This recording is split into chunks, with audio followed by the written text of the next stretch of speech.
Yo, yo, yo! What up, Triad? Is this game like that one pop-up simulator game I played once, or is it more like yesterday's game? Pop-up simulator? Oh! Yeah, it's like the pop-up simulator, but not. I don't know. I don't really know. But I know what game you're talking about. Like Axis and something. Yeah, it's like war management stuff. Well, thank you for all the auto hosts, Eddie, Emma, Weird Game Studios, Janzer, and Sabby. Hello, hello. How are you? Happy Thursday, 2:41 p.m. Pacific. Yeah, but I think the game that you played is way more complicated. Way more complicated. But this is like super complicated too. But so complicated I never really bothered to try it. But another day, another random game, and in a way this game is kind of like connected. Like my mindset on picking this is kind of connected to what we played yesterday. Although I enjoyed what we played yesterday, I'm feeling like different games every day. I don't know what's wrong with me, but I had so many games in mind. Like I was thinking about playing the game we played yesterday. This was kind of on my short list only because I know how complicated this game is, but I figure it's a lot easier to learn a game on stream when or if people can help me, and plus it gives me a solid amount of time to perhaps learn things about a game. But yeah, this game on my list, I had my mind's drawing a blank right now, but I had a whole bunch of games I was going through. Oh, I was thinking of playing SimCity. I was really close to playing SimCity, but then I was like, I want war. Like I wanna fight, you know? It's like I can't fight in SimCity. Like fighting, they're fighting life. That's it. They only fight life in SimCity. I want like wars and fighting and shit, you know, and shit. And I didn't pick SimCity, but I wanted something similar. So I'm like, what's similar to SimCity? And then I started leaning towards playing another game that I have in my backlog called Stronghold Crusader 2. It's kind of like Age of Empires meets it's like an Age of Empires, but with more like huge castles and shit. But I decided in the end not to play that. And then somehow I was like, oh man, should I play like... I was like, should I play Killing Floor 2? I still want to play Killing Floor 2, but it's unfortunate I can't play multiple games at the same time. But I didn't want to play by myself. Did we see blood? No, I don't think so. That's how I felt. I saw made a poll thing. Interesting enough, people will most like do what you feel. I know. I saw it too. I voted for the I was gonna say that I voted for the boob game, or I was gonna vote for the boob game, but I ended up voting for do what you feel like, because I'll watch you when I can, regardless of what you're playing. You ever think about an RTS? I heard you were talking about Total Wars. Yeah, I was thinking about it yesterday.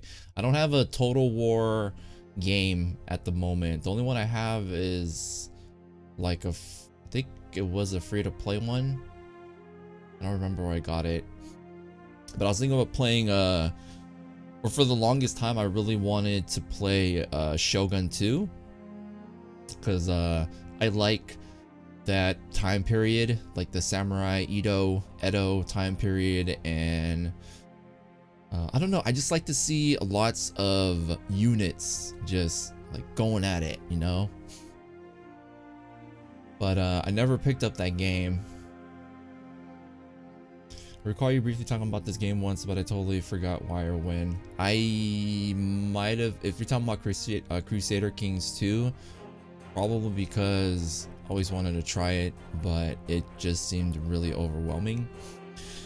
So it'll probably, if it's overwhelming for me, it'll be probably more overwhelming for everybody else, but hopefully we can pick things up and learn together. Already in windowed mode? So yes, this is Crusader Kings 2. Crusader Kings 2 is a war simulation, country management. I don't know. It's a more thorough civilization, I guess, is what I would say. Although I've never really been a Civ player either. When I think of Civilization and then I think of this game, I think this is way more complicated, and Civ, although that's also a complicated game, it's probably a bit more easier to kind of grasp. Father O'Neill, thank you for the auto host. Okay, here we go. Welcome to Crusader Kings 2. In the game, you can play as any medieval ruler at any point in time, from a lowly count to a great emperor. And your character oh, there's a lot of like family management stuff in this, and I think that's why people really like it. When your character dies, you will need an heir to take over and slow on down the ages. Unlike most other games, the starting situation is historical and thus completely unbalanced. Check the estimated difficulty of a ruler before you start playing. For your first game, we strongly recommend playing a special learning scenario as King Alfonso VI of Leon. When it ends, you can keep playing as normal. Okay, we will learn. There was one Civ game that was free on 360 that seemed like a kiddie version. Oh yeah. Revolution. Yeah, I think even the graphics were like kind of kiddie-ish. I think I know what you're talking about. So we're gonna do the learning scenario about King Alfonso VI.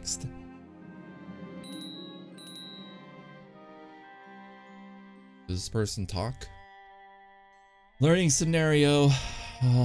Behold the world as we know it in the year of our savior. Oh, another game I was thinking about playing was this other. Actually, I was just about to start my stream and play this game. It's called Dungeon of the Endless. It's like a roguelike tower defense sort of game, but I had played that before. So instead of playing something that I already played, I figured I'd play something that I haven't played, because that's kind of what the theme has been the past 2 weeks or so. Alright, September 15th, 1066. Behold the world as we know it. It's in the year of our savior, 1066. As you can tell, it is divided into distinct regions. Counties, each controlled by some ruler or another. Crusader Kings 2 is a game about these rulers, their families, relations, intrigue, and power. Be a conqueror or peaceful family father as you will, but know that most other characters will lust after more land, more counties. Crusader Kings 2 is a real-time game. Close this window and unpause the game using the speed widget. The speed widget. Where is the speed widget?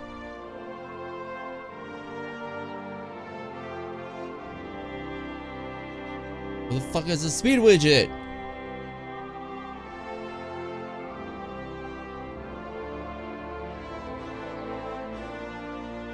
I don't see no widget. I'm about to give up on this game already.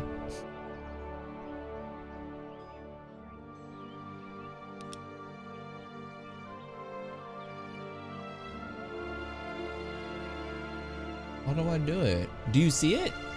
Do you see something that can advance time? Next song. Terrain.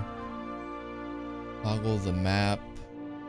Unlock. Toggle the menu map. Zoom in. Find. Go home. Ledger. Main menu. Weak clans. Title. Religion. Military. Technology. Laws. Council. Alfonso. That is us.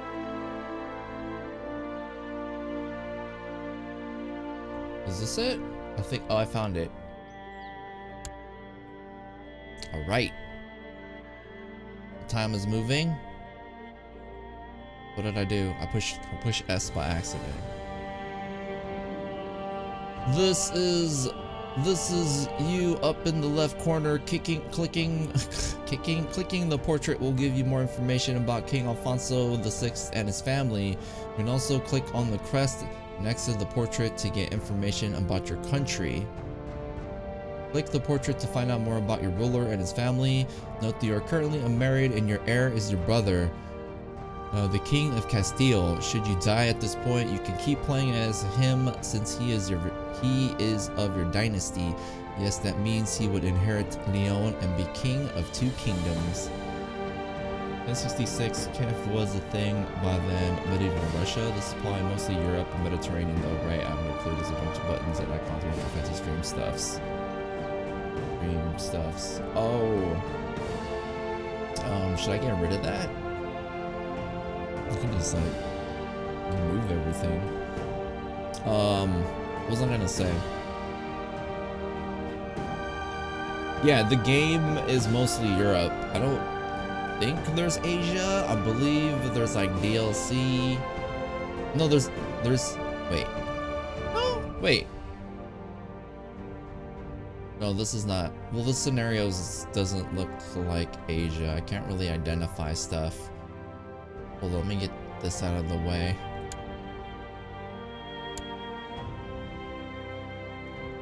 Character view. Clicking any portrait will take you to the character view. The screen contains detailed information about character, skills, traits. What? In the same screen, you can also see your attributes and traits, which represent your skills and personality. Here's my traits. I am envious, cynical, deceitful, patient, and elusive shadow. It actually tells you what they do.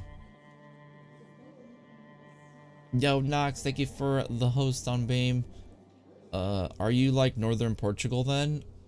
I don't know where Leon. What is Leon? We are. Hold on, let me get rid of this screen. Characters also have an ambition, which represent the current short-term goal. Whenever ambition is fulfilled, the character will get a reward such as prestige or piety bonus. Click on the choose an ambition button, look at your ambitions and choose one. And get ambition for now could be, for instance, to get married ambition. Okay, ambition. Get married. Where are we? Hold up.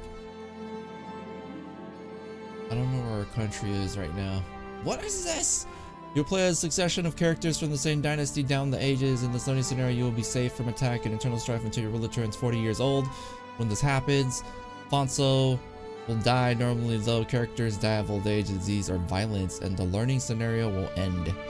When he dies, you can keep playing a normal game as his heir. Feel free to navigate through the game as you wish, but note that if you do not follow the learning scenario instructions, you might miss out on further help.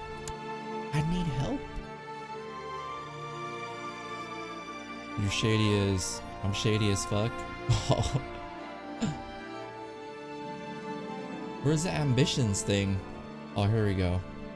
The main currencies in this game are your wealth, prestige, piety, wealth, prestige, and piety. Always, like, I know what the word means, but I never knew if I was pronouncing it right. So that is up here. We have 94, 42, and 20 with monthly increases. Wealth is, of course, the monetary currency. You call it the gold if you like. You can call it gold if you like, and increases primarily through taxation. Prestige is a measure of your success and prestige as a ruler, and your piety shows how respected you are by the clergy. The prestige and piety of all your characters will be added to your score, determining your final rank when the game ends. Oh, thanks, Dryad. I don't know if they have auto hosts on Beam or not. He always hosts. Thank you, Dryad. Alright. Ambition. Click an ambition. They say get married, right? So we're gonna pick get married. Get married. King Alfonso VI desires to get married. Success condition. X is married. Success effect. Gain 10 piety. We call it piety. King Alfonso VI desires to get married. Okay. So far, so good. During the learning scenario, you will get messages like this to help you figure out what you can do next. You are, however, free to click around and do things on your own. Whenever you run out of things to do, it might be helpful to check out the alerts that appear at the top of the screen. Got it. Watus, thank you for the auto host. Alright, so play with the buttons on top. Depending on what you're currently doing, there are several modes to suit your needs. The default map mode is the terrain map mode. Terrain.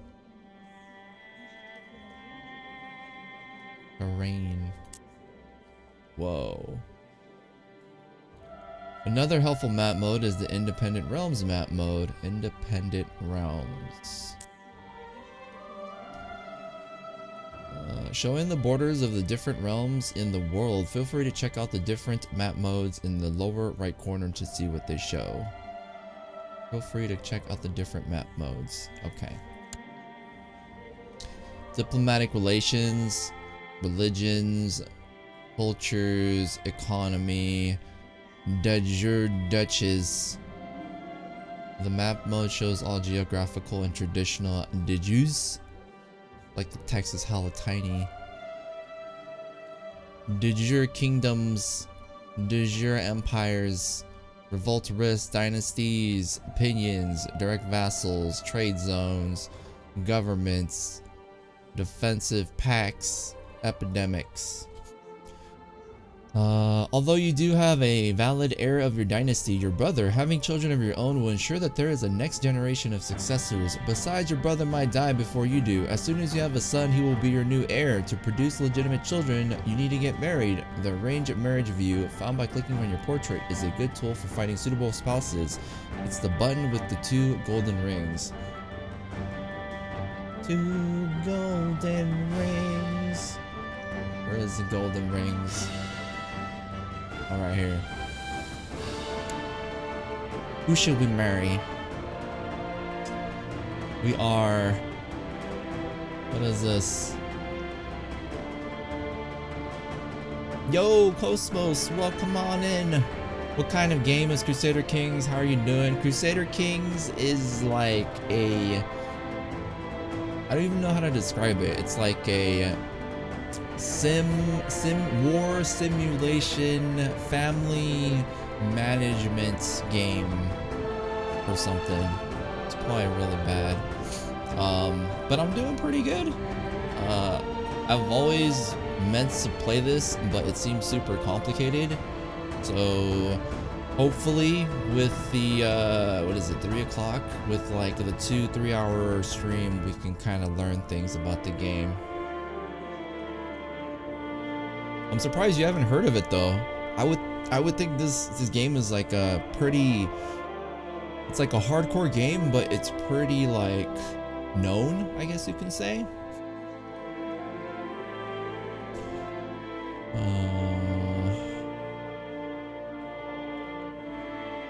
Pretty hardcore sim thingy, pretty much.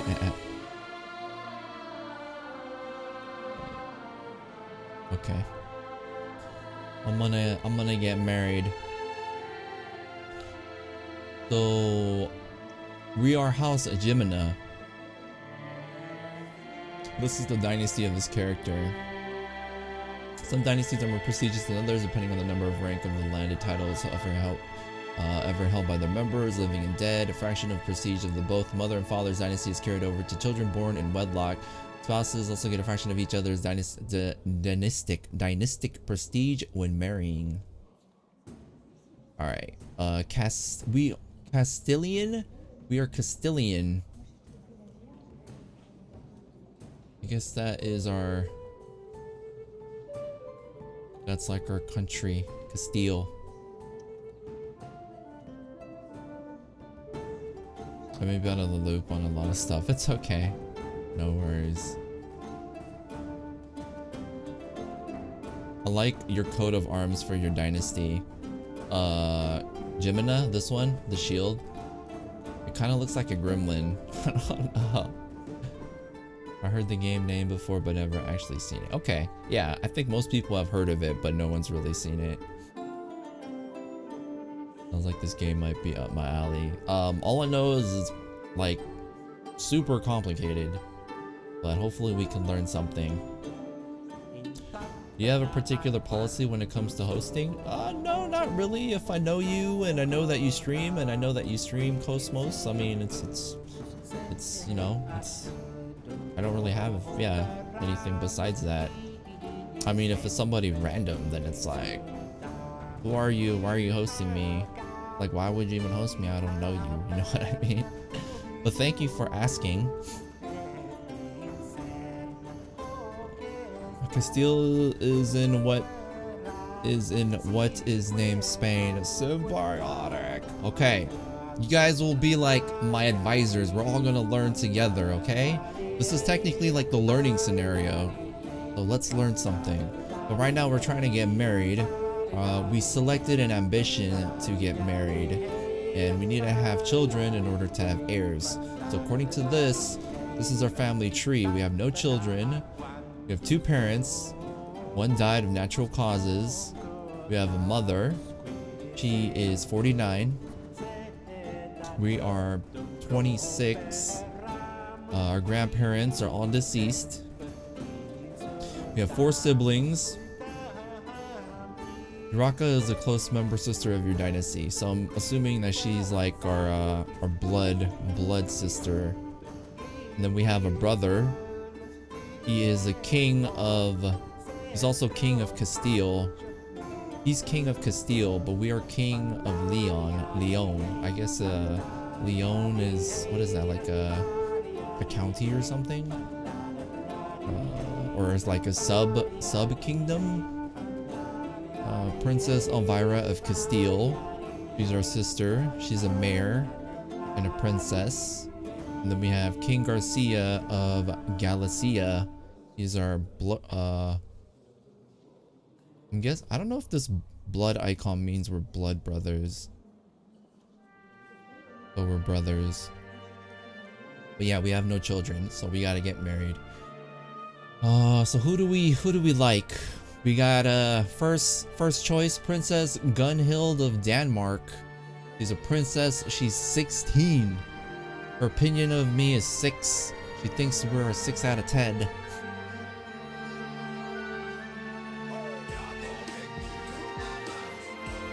Pull out to cancel my stream tonight. Was looking for someone to send people as an alternative. I think this will be closest to people I know that stream and are awesome. Well, thank you. I'm assuming that was you. Thank you for the host, Cosmos. Appreciate it.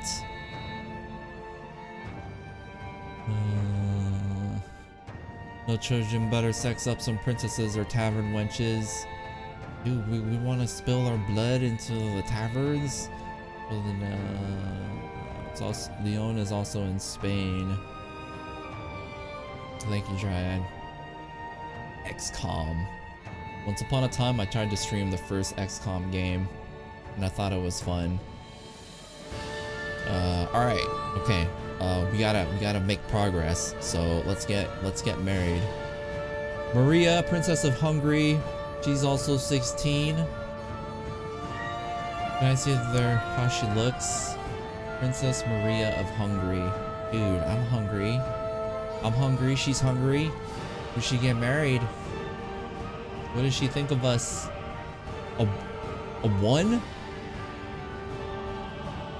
This person holds claims to these titles. Hungary. She has a claim on Hungary. She's a Duchy of Transylvania. The line of succession. This is crazy. There's another princess of Hungary. What are all these? These are her like personality. They're Catholic. She's very envious. She's a thrifty clerk. Thrifty clerk is a dutiful, if not particularly skilled administrator. This person's also from Hungary. She's a princess. She has a claim to Hungary also. Weak claim on the Kingdom of Hungary. Weak claim can be inherited by a successor. Unless it's spelled lion, that would be France. No, it's Leon. Alright, -4. We got Princess Sancha of Aragon. Combat modifier. This modifies any flank led by this character. She's a warrior type. Underhanded rogue. Thrifty clerk. Patient. Temperate. This character believes in the virtue of temperantia.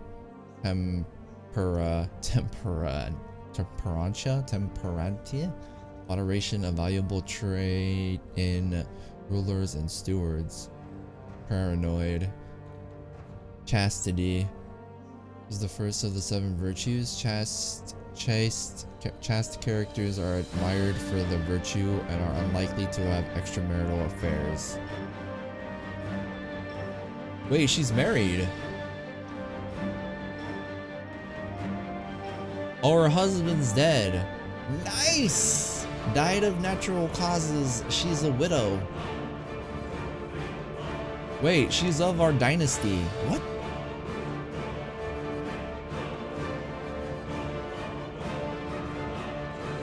She's part of our dynasty?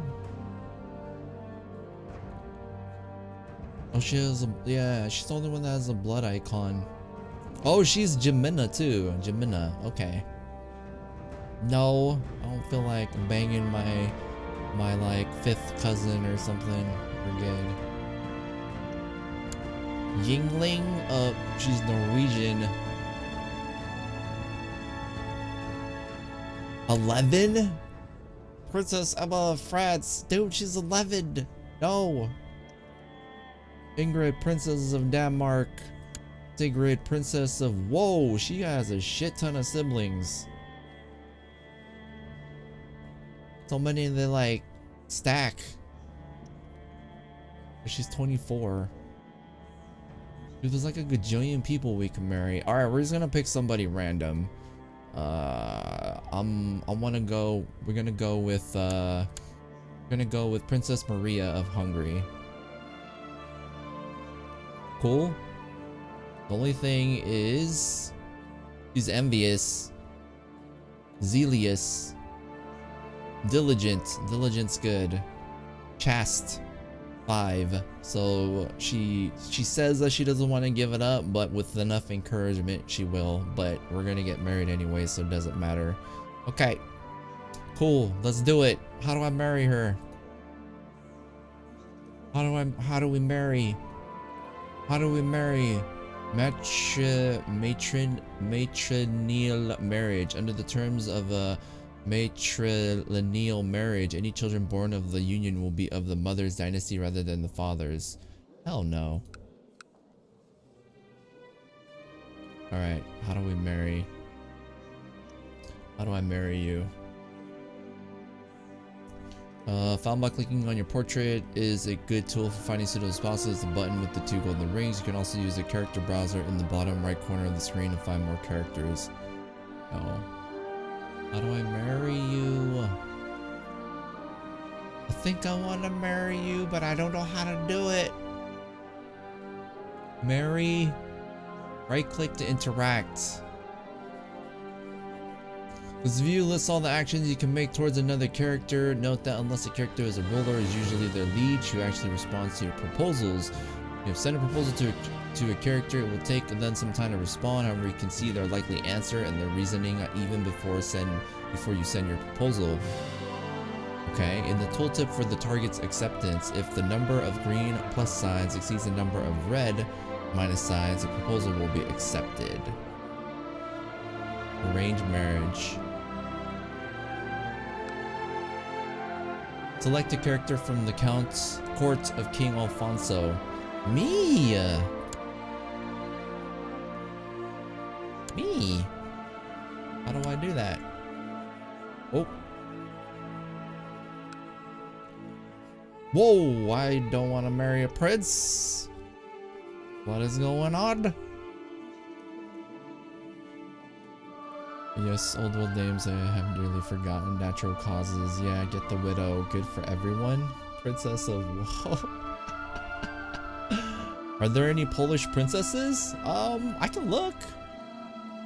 I'm actually pretty open right now, so if you have a particular type that you would like for us to marry, I am okay with that. How do I do this again? The rings. The rings. The rings. There we go. Polish, right? Polish princesses.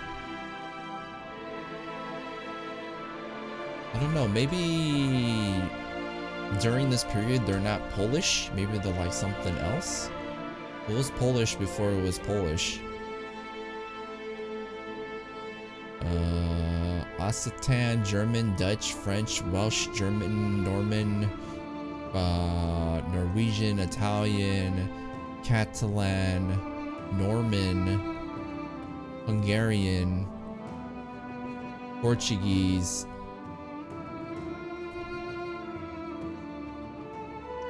Scottish, Bohemian,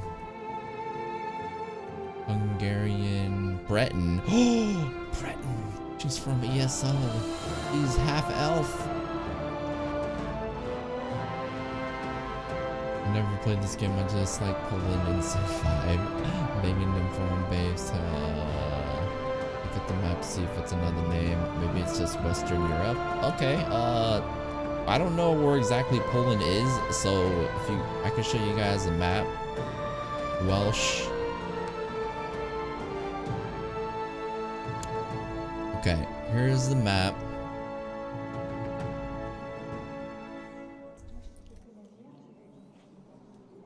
Isn't Poland next to like Turkey or something? When looking at potential spouses, there are a few things you should keep in mind. First, your spouse's attributes will boost your own, so a skilled spouse is preferable. Secondly, marriages are the only way to secure alliances in the game, so try to marry into the close families of rulers you want to ally. Third, you cannot marry children, but you can betroth them, though that will not yield any attribute boost. Right now, it would be wise to marry a healthy adult woman of childbearing age. Like anti-Slavic history types. Oh, what did I do? Okay. Oh, is it this? Polotsk. Is Polotsk Poland? Oh, right here, Poland.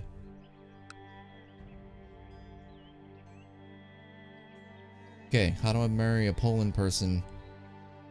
It's like, I only prefer the Polish.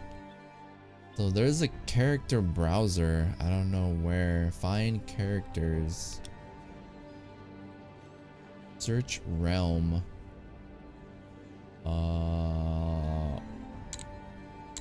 Great house. Ruler. Dynasty. Realm? Is it realm?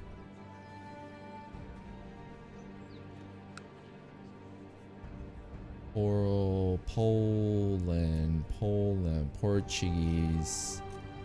Is it culture?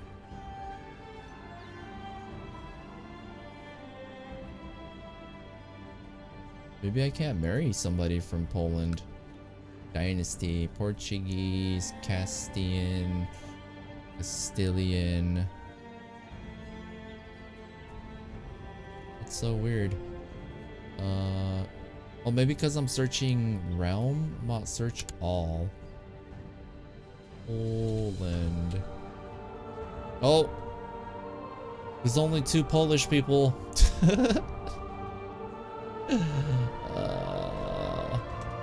Polish. Poland. There's only 2 Polish. One is a Grand Princess of Kiev. She is married, unfortunately. What are those shields on the map? The shields are...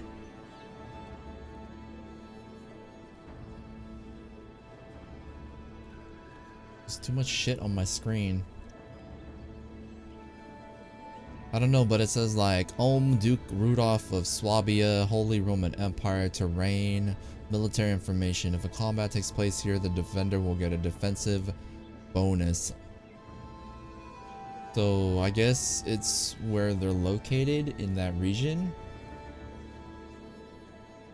Well, they might have anyone of age right now. Those are where the capitals are located. They represent the title of those are where the capitals are located. They represent the title shields of the characters that live there. Okay, cool. Thank you, ACAC. I don't want to hold up the stream. It's all good. We're learning. Found 2 of them. Why is he looking for Polish people? I'm curious. Never played. Close this mission to thing. Oh yeah. I drift off and do random things. Fear not, curiosity is fine in this game. Oh, you will be perfect. You must assist us. We're all blind noobs. Alright. Okay. We need a spouse. We're just gonna marry a random chick. So, go back to our face. Click the rings. What now? You have found a good character to marry. Right click on the portrait to open the diplomacy menu. Here you ask the lead of your intended about the possibility of arranging a marriage. Diplomacy menu is the main way to interact with other characters. Go ahead and arrange the marriage. Okay, I will do that. Let us pick.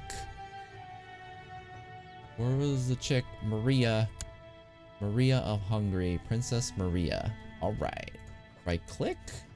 Arrange marriage. Got it. Whoops.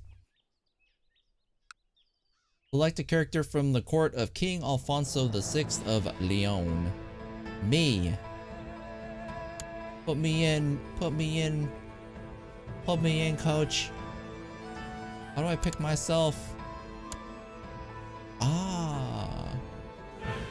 Hell no, I'm gonna get married before these guys. Oh, they look pretty badass.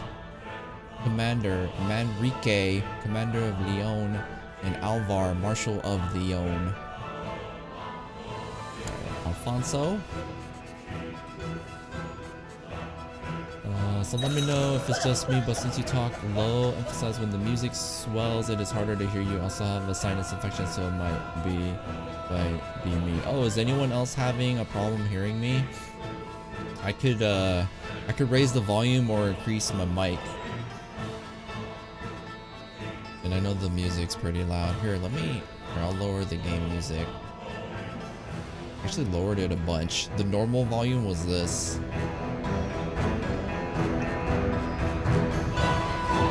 This was the normal volume.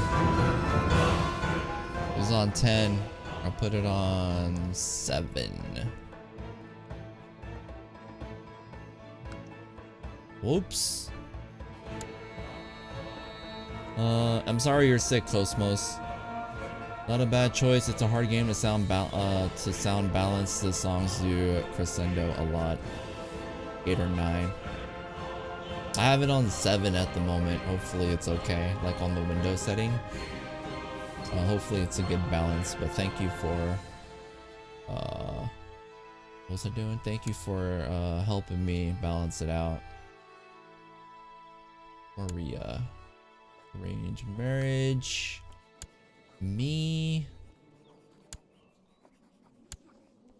Propose that King Alfonso VI and Princess Maria get married. As a king, Alfonso would gain 55 prestige from marrying into House Arpad and 0 from marrying the relative of a king.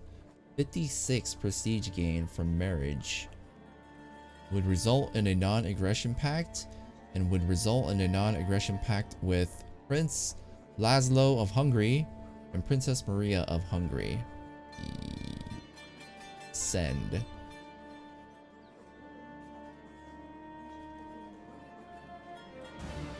How come I can't click it? Yes.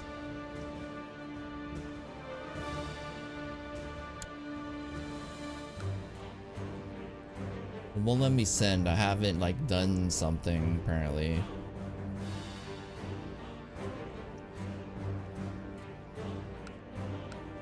No, I don't want to click that. This is much better, thank you. No problem. If you weren't paused, she might have gotten hitched. Are you for reals? No! No! Her face is gone! Now there's Maria, Princess of Nord. No, no, man, I had my heart set on her. Damn it. What was it, Hungary? How do I go check her out? Hungary. How do I see all the people of Hungary? I just define character? I'm totally not focused right now. Hungary.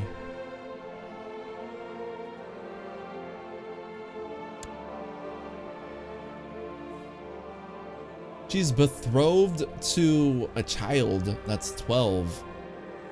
Dude, I'm way better than this kid.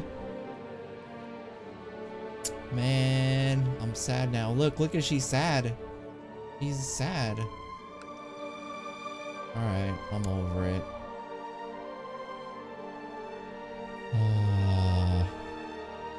Emma, Princess of France would be nice. Emma, Princess of France. At this point, I'm up for anything. I need a rebound. How's it going? Tune is back. Lustful nearby. Lustful and nearby. What is her name? Emma, Princess of France. But she's only 12. Is that okay? DK2 best game ever. I always hear amazing things about this game, but here it's not really easy to get into. So I figured streaming it would be a good learning experience. Thanks for the well wishes. Yeah, I know. Yeah, a lot of people have been sick lately. When you're trying to focus or figure something out, you should pause the clock so nothing can sneak up on you. Alright, good advice. I actually just figured out how to unpause it earlier. And yes, I did just learn I lost my future wife because I didn't pause the game. Sort of thing was really common back then in order to cement alliances and relationships. Politics, not love. Right, you are a young man. It's a good age difference. Okay. I will follow the advice of advisor Asiak, and we will go with Emma. Emma.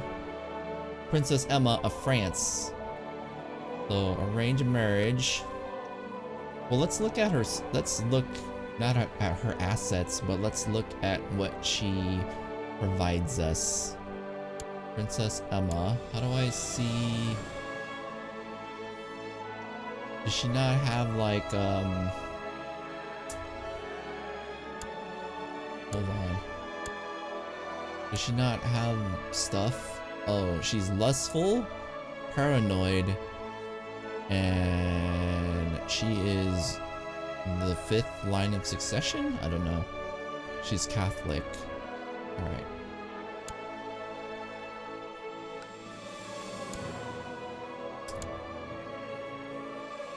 Wait, what? I can't click myself.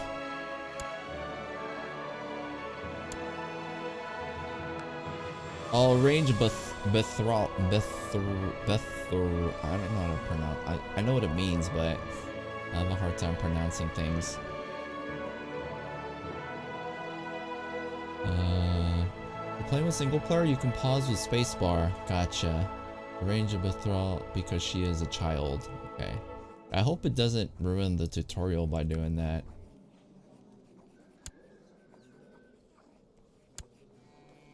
Propose that King Alfonso VI and Princess Emma get betrothed. As a king, Alfonso will gain 40 prestige from marrying into House Capet, and 0 from marrying the relative of a king. Even if you're an adult, and any modern notions that may get in the way of this should be thrown out the door now. Yeah, I've heard of like really like crazy stories how like I married my cousin's sister's brother's wife's mom, and like she stabbed me, and like I took over or like I don't know. And then when I died, I took over some country, like my kid from an enemy that I had a one night stand with, who was the cousin of the father's brother, sister's mother's something, was related to me, so I own that country. Or I don't know, I hear like crazy stuff like that. This is a funny notion. 12 years lustful. What the fuck? Parents raise your kids right? I can't tell which country is your guy from. We are from Castile, I believe, or Spain. Modern Spain. Might be Leon. His or that's the country Leon. Leon is a country in Brittany. I don't know. Okay. Anything I think I know and I say that I think I know, I probably don't know, but I want to pretend that I do. Okay, let's do it. So the tutorial, did I break the tutorial by doing that? There's a lot of crazy stories. Every game will have some circumstance that's special. Yeah, I heard the family, like the family management is really deep in this game compared to what is that other game? The one that came out with the 4th version. Can't think of the name right now. It's 2 words. Okay.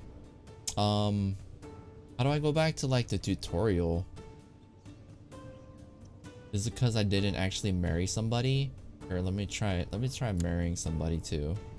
What if I do that? Can I have like 2 wives? Here. Who's this? Roca. Roca de Hotville. Where is she from? House of Hotville. Her father is Duke Robert of Apulia. Duke of Apulia. Apulia. She's a Norman.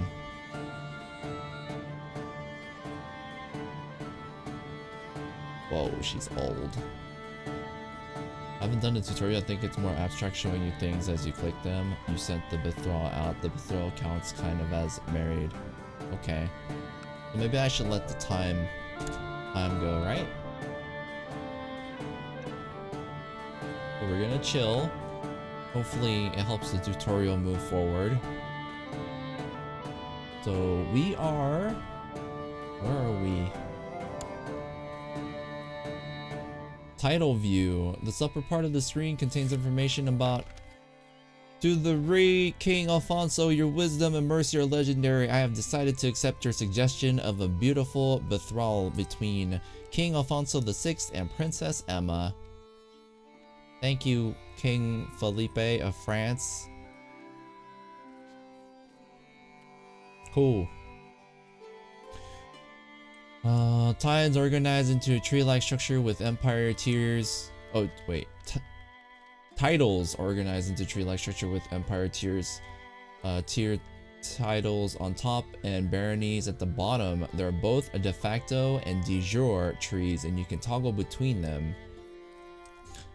There are quick buttons to create, usurp, claim, or revoke titles from the screen if applicable. There is also a button to display all living claimants to the title, and a button to show a list of previous holders.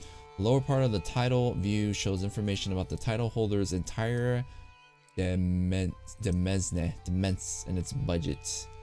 Text is kind of small, but for tutorial purposes it should count. The tutorial is even paying attention. Maybe she has to become of age, and then when we get married, the tutorial will move forward. Which I don't think it should take too long, right? Because I think already a year passed. I think it depends on distance. If it's in your core, it should be instant. The further out you go, longer it should take. Do you have any ideas they might already have? Or referring to massive chalice? This does sort of remind me of that game in abstract. I heard of that, but I think it's really different. Here's some EU. Yeah, EU4. The immense is pronounced domain. Domain. Okay. I don't know. So we are here. This is our country. Yes, Leon is the country, and these are the counties. So we have Valladolid. The map is divided into a number of counties, each containing a number of landed holdings, castles, cities, and temples. Counties are ruled by counts and holdings are ruled by barons.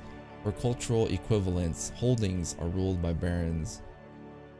Okay, and counts rule counties. So I guess the pictures represent what type of a thing it is. The holdings are the basis of the game's economy and military systems.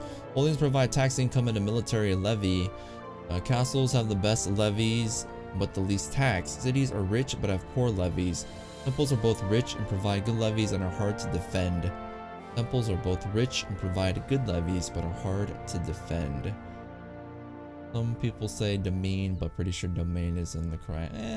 It's okay. I'm just like not sure if I'm pronouncing it correctly, nor do I know what it means, but I'm assuming it means a domain of some sort. Counties of a religion and a culture represent a broad population layers. People of a county tend to dislike rulers of a foreign culture or religion, which can cause peasant uprisings. Okay. Counties also have different levels of technological advancements, which tend to spread from one country to its neighbors. The capital holdings of a country is always held by the count. The other holdings can be held by anyone. Alright. So this is Valladolid. Count Pedro. He's the count. Whatever culture your character is can change the name of certain things, which adds another layer of confusion. I believe there's an option to change everything to English titles by default when you start a new game. Don't worry about it now, but I'll think about that next. Yeah, I'm not.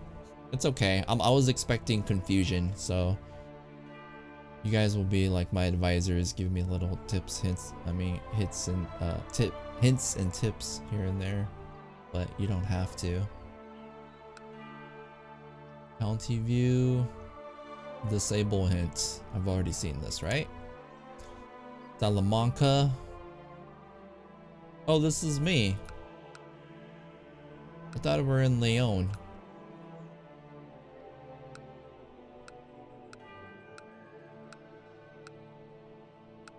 I'm just seeing the differences. So I guess we're like delegated. We're like doing delegation rule even though we're in Leon.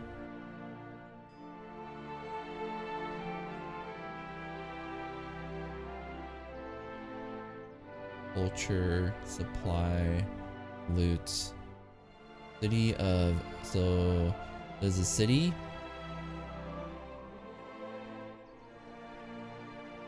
Bishopric of Ciudad Rodrigo.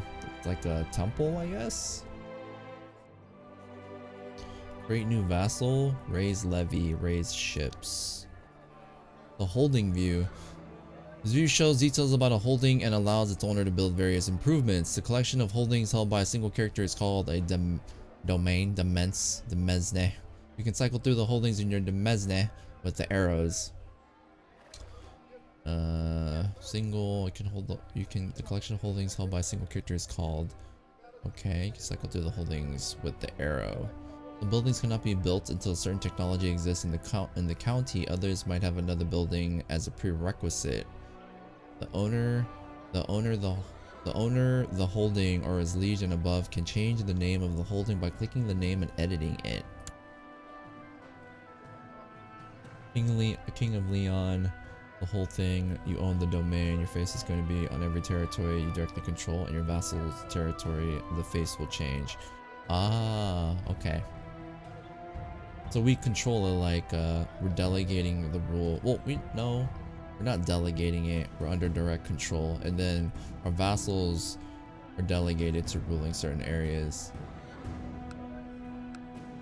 Zamora. Princess Urraca of Castile, she's our sister. What is this? Build a new holding? Ernie, Bishop, City, Astorga. I need like, I want the game to tell me what to do right now. Maybe the Bethrall or whatever didn't push it forward.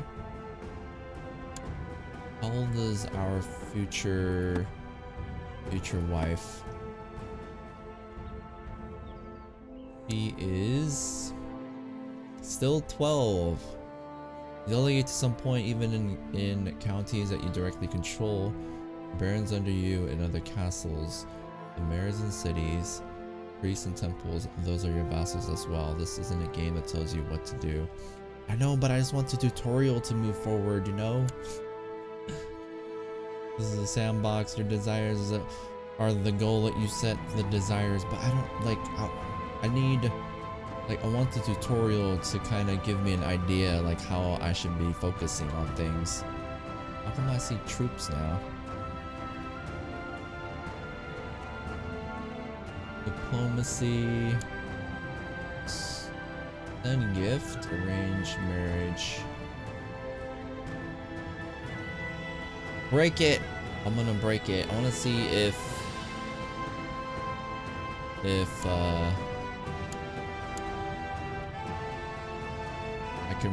I can move the tutorial forward. Break the betrothal between Princess Emma. This will lower King Felipe of France. I don't give a crap. What did that say? Ruler unmarried. You should get married. Oh, these are kind of stuff. This is kind of guidance that tells me what we should do. Why does it say she's our wife still? Because it didn't update? Okay. How do I set an ambition again? Ambition. I don't remember which button it was.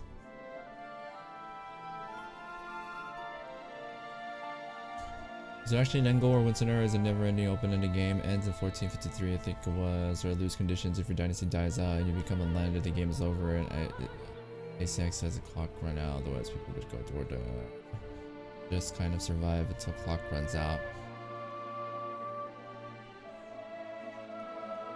Cancel ambition. Oh, I'm still supposed to get married. Okay.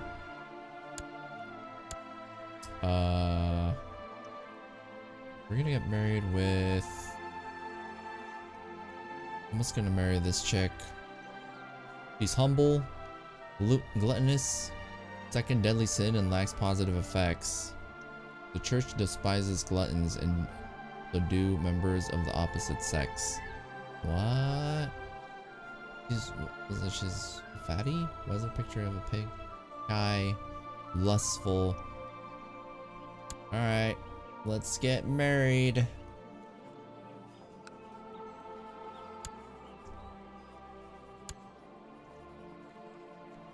Eight prestige, garbage, but it's okay. This is a tutorial.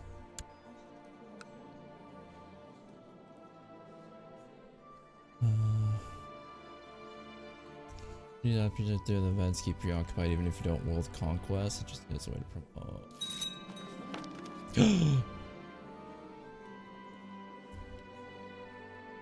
My best to get nice and big so that nobody can fuck with you. I favor events to prevent players from just min-maxing and exploiting. To the great King Alfonso, peace be with you. I accept your suggestion that King Alfonso and Roca get married. Okay, we are now part, or House de Hauteville is a part of our dynasty, I guess. Roca and King Alfonso are getting married. We can collect a royal aid duty to pay for the ceremonies. Royal aid duty to pay for ceremonies. Yes, it is everyone's concern. Gain 31.04 gold. No, people will respect wealth. Gain 200 prestige. 31 gold? I think we want prestige, right?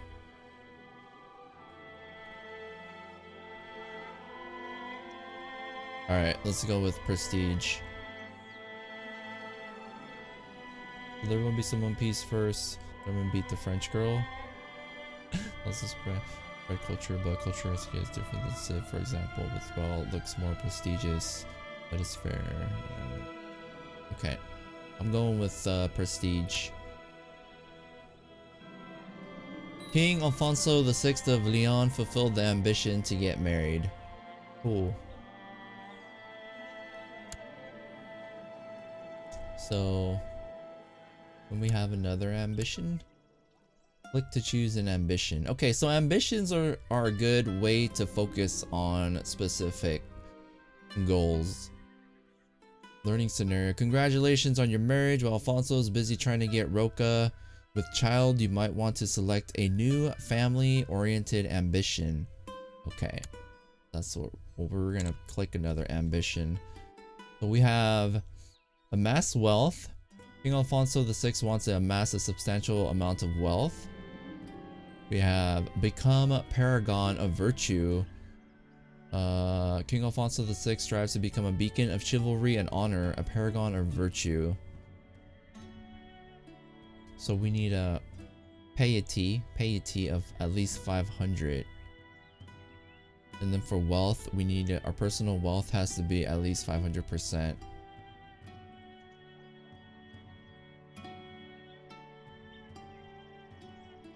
Got a marriage set up, but decided it was taking too long. Yeah, because the tutorial box wasn't popping up. Definitely spreading my culture and religion around, whatever that may be, and while religion may proselytize to a certain extent to reform pagans, your organized religion and culture flips and man, sounds so confusing. Poor Emma. The French always get screwed. So simply to spread culture and religion at the point of a sword. Have a daughter. Wants to have a daughter. Any child King Alfonso VI of Leon is female. Oh yeah. Have a son. We want a son, right?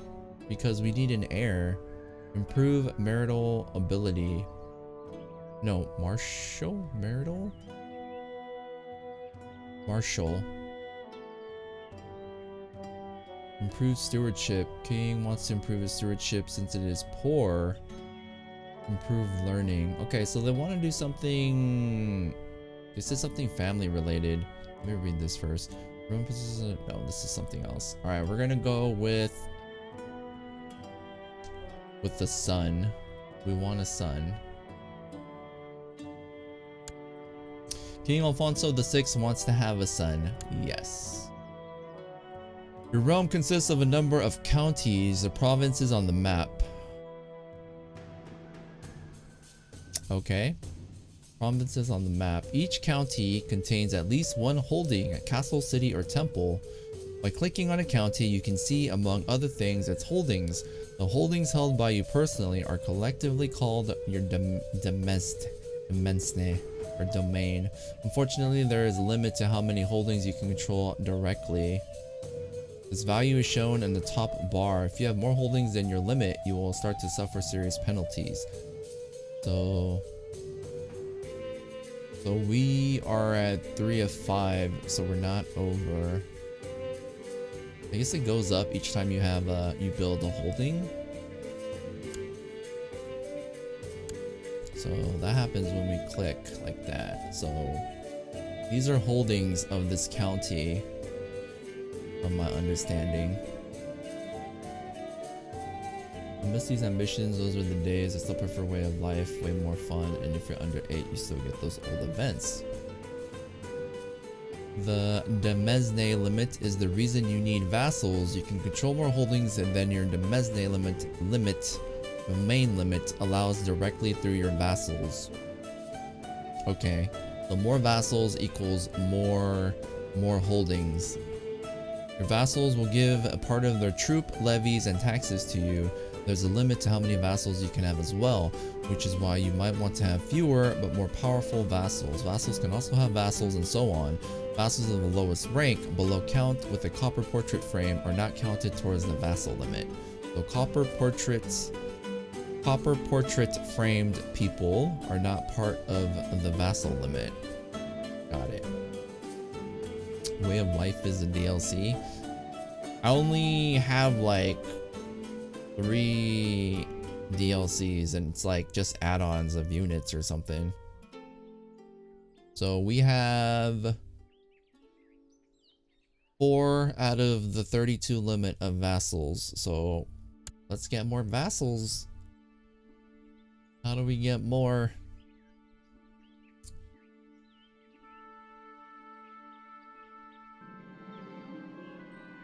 You need to keep your vassals happy because their opinion of you controls how much tax and levies they will give you. If they dislike you enough, they might even join rebellious factions, which can lead to civil wars. Bishops, priestly vassals who like the Pope more than you will actually send their taxes to him instead.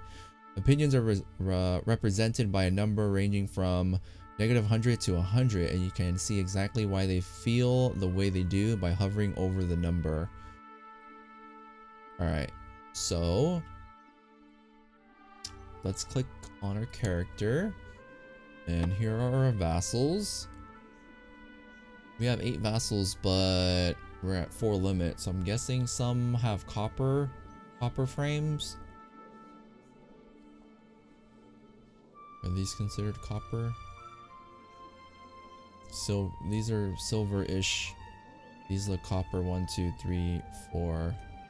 Okay, so our relationship 1151. Sancho really likes us. Diego de Oviedo hates our guts. All right, let's see. Why do you hate us, man? Why do you hate us?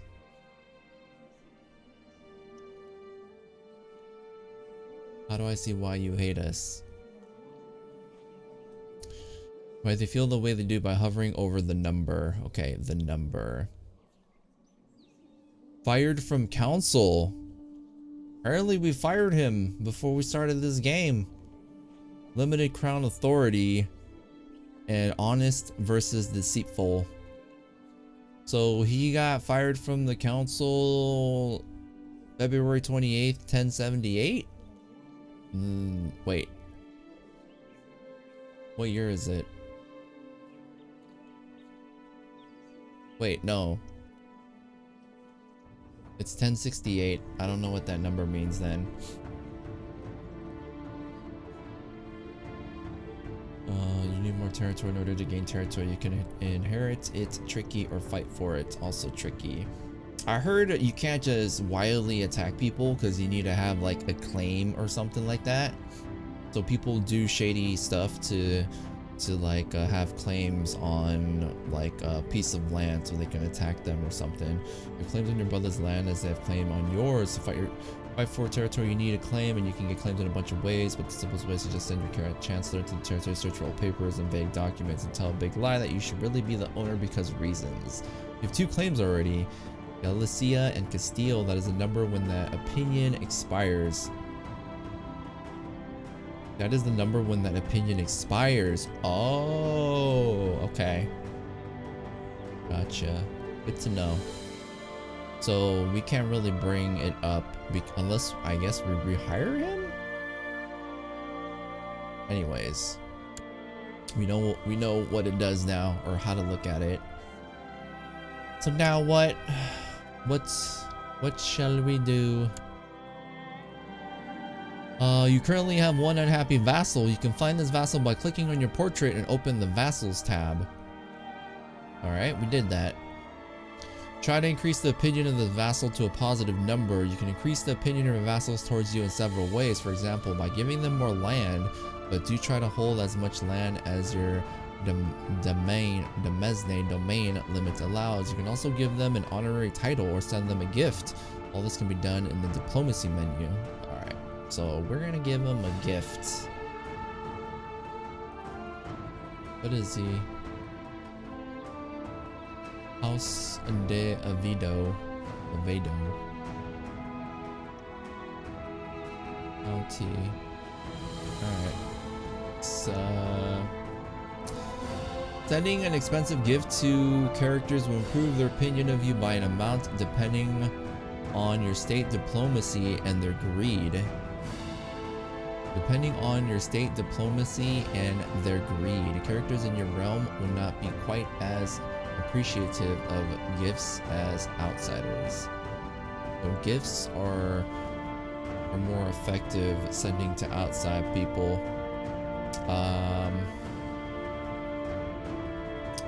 Depending on your state diplomacy, how do I see my state diplomacy?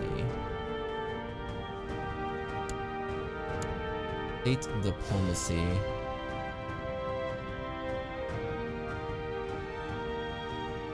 There we go. 7 and there's 24 in parentheses. Oh, state diplomacy is 24. Alright, anyways, we're just gonna send him a gift because why not? Send a gift of 31.9 gold to Count Diego of Asturias de Oviedo, increasing his opinion of you by 24. 31.9. That's a lot.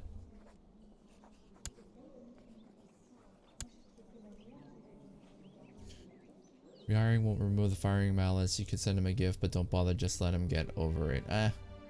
It's okay. I'm just following it for guidance. Just to give him the gift, just do it. I want a real life tutorial. Best way to learn. Pretty much. I'm just taking my time and trying to absorb everything, but try not be super overwhelmed. Your base is 7, your state is 24. Gifts can also be more effective to characters that have the trait greedy. What was this trait? I didn't look at it. How do I see his trait? Oh, right here. He is not greedy. He is tough soldier. He is erudite. His character has a scholarly and bookish disposition. Intent characters are satisfied with their lot in life. They make loyal vassals but are unsuited to intrigue. Cynical unbeliever, disliked by the clergy but good at intrigue. And honest. Okay. A revolt has broken out in Salamanca. Angered by my oppressive rule, the peasants have taken to arms. Oh no! How dare they oppose me? Whoa!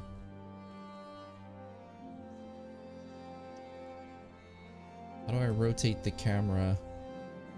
Damn it! Oh dear, it seems the ungrateful peasants of Salamanca have revolted against you. To deal with the revolt, you need to raise your levies. If you go to the military view, you will see the buttons that allow you to raise your personal levies and your vassal levies. By holding down control, when you click the button, you will avoid raising levies in counties with enemy troops. Alright, let's figure out what the hell that means. So go to military view. Military view.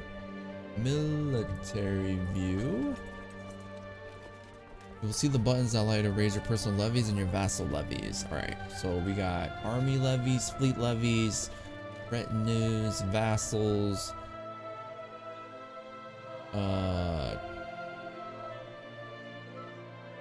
Should I save it? Wait. Is the game paused? I think it is paused. Good.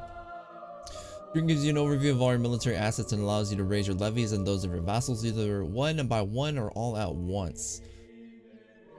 Personal levies. Okay. The vassals tab lists all your direct vassals and opinions of you. The less they like you, the smaller the part of the levies it will send when you raise them. Okay. So raising levies is basically having our vassals send us troops, is what it sounds like. So it's like we're sending out notices and saying like, we must muster your troops and send them to war. Vassals will pay for the maintenance of their troops even when under your command. Therefore, vassals will dislike you more for every year you keep their levies raised. The Mercenaries tab lists all available mercenary companies that you can hire. Mercenaries are professional soldiers who fight well as long as they are paid well, but if your coffers run empty, they might decide to abandon you or even defect to your enemies. Mercenaries. Is that this? Cannot call tribal or nomadic vassals since you are not tribal. There's mercenaries. Oh. Captain Eldewolf of White Company. So these are all mercenaries. They also have like their own countries and stuff too. No one's an independent? Some traits are part of a pair that have opposites. Greedy is opposite charitable. Cynical is opposite zealous. Some traits are considered virtues and some sins, while others are neutral. Gather the troops, call to arms. Alright, we will do it. The Holy Order tab lists the great religious knighthoods. Holy Order's nothing. They can be employed by, like mercenaries, but instead of gold, it will cost you piety to raise them. However, you will still have to pay for their maintenance. The Holy Orders appear on the historical foundation dates and will only fight against heretics and infidels. Alright. So, go military view, you will see buttons that allow you to raise personal levies and vassal levies by holding control. Hold control. When you click the button, you will avoid raising levies in counties with enemy troops. Why? What's wrong with that? Vassals. So should we raise personal levies? It didn't tell me to do it. It just explained it. So I'm guessing the next one is gonna tell me to raise the levies, right? Like click this button.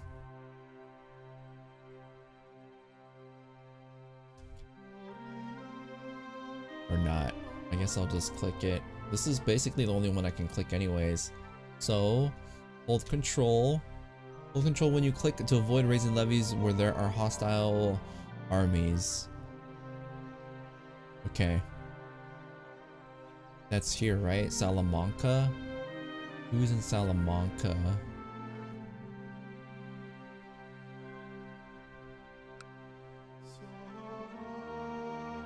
Oh, nobody's here. Okay. Military control. So 616 light infantry, 968 heavy infantry, 131 pikemen, 1187 light cavalry, 43 archers. Cool. Now we've raised 2074 levies. We have 871 unraised and 2,945 troops available.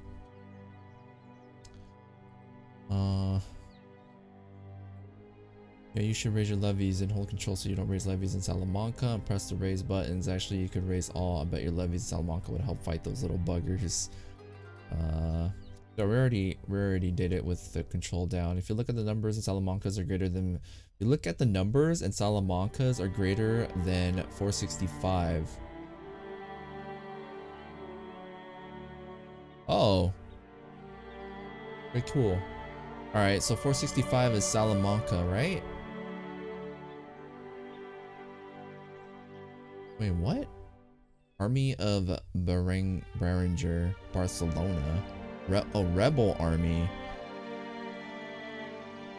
Is this us? Oh, it is. That's our character.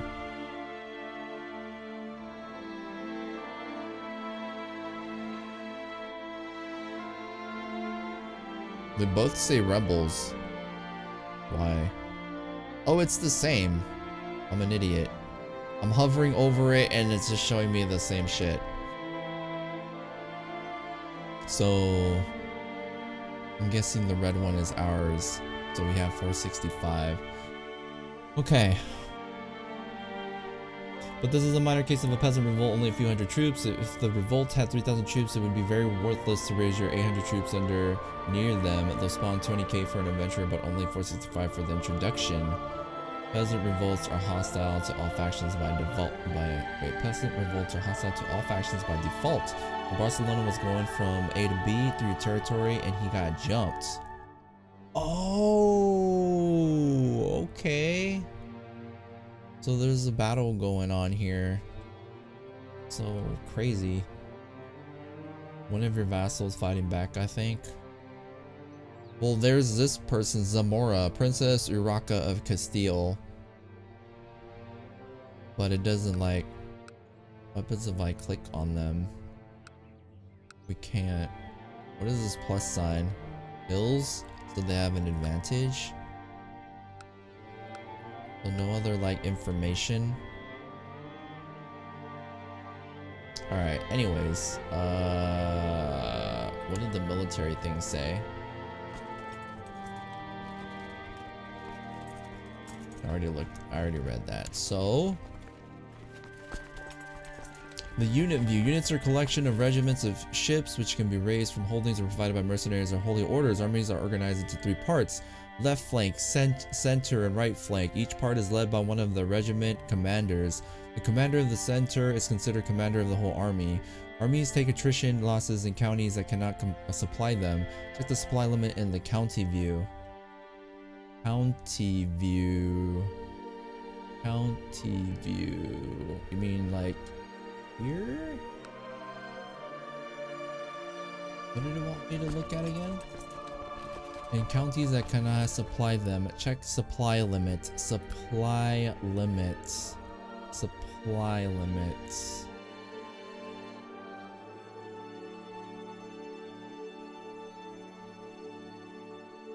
I have no idea. You only raise your domain levies, go back to military, and you can raise your vassals too.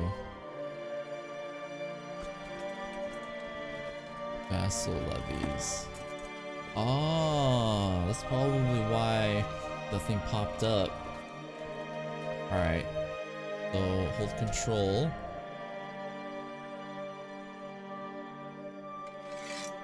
Whoa.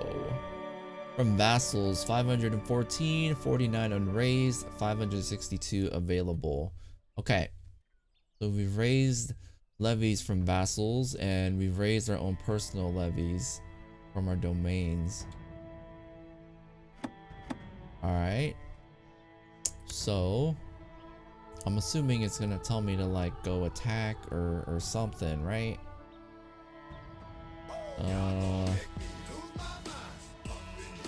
Apply on tooltip when you hover over it. Wait, you can't see the troop composition, fight them. This gives, wait, raise your vassals too. So you can raise your vassals too. Yo, Messi just got a whole lot more Messi up in here. What up, Messi? Thank you for the host. Appreciate it, man. I'm trying to catch up on the chat, so I know what the hell I'm doing. Hold on. Sorry, I like scrolled my mouse away so I can give my boy Messi a shout out. How's it going, Messi? And thank you. You can't see the troop composition unless you fight them. This gives the tactic of running a tiny army into a large one to scout them out. Supply is in the tooltip when you hover over it too, and that window in the tooltip. It goes culture, religion, supply. Culture, religion. Ah, thank you. Revolt risk. Supply limit is 22k or more. Supply is the number of troops that a county can support before they start to suffer attrition. Got it. Learning stuff. Towards the bottom, let's take a second and talk about morale. Morale is a thing of importance. You see that the bar next to the green troop. You see that bar next to the green troop square on the teeny tiny vassal levies. See that bar next to the green troop square on the teeny tiny vassal levies. We're talking about this, right? The bar next to the green troop square. Green troop square. You see that bar next to the green troop square on the teeny tiny vassal levies has a red bar that's empty morale. Domain troops, hold on, I'll probably get a better explanation once I go down. Your domain troops have more morale. Morale is very important. If your morale is low, even if you have 10 times the troops, they will still lose. It's going well, just relaxing at home. How are you doing? Pretty good. I'm trying to figure out how to play Crusader Kings II. I don't know if you've played it, but I got a lot of good helpers giving me advice and stuff, which I'm learning from. I'm talking about on the map, right out on Valladolid. 65 troops. That's inside a green square. Oh, the green bar. Okay. So if it goes down, it'll show red is what I'm assuming. I've played kind of similar games like this. Like, I'm a huge fan of Romance of the Three Kingdoms. I don't know if you guys have heard of it, but that, like, compared to this is a lot different. And there's like morale. I know about morale and stuff like that. I've not. It looks like fun though. Well, it looks complex and I'm excited for the combat. Alright. Units or collections of regiment. Oh, I read that. So the tutorial doesn't want to tell me anything, so we're just gonna go ham. So how do I go to combat?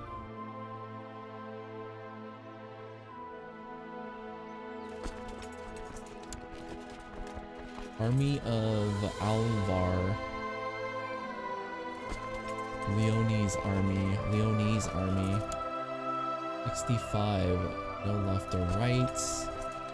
110.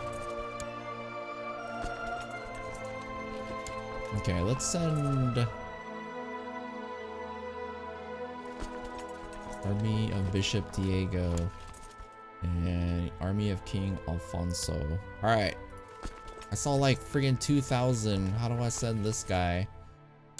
Let's go. Let's go. How do I attack? Send everybody.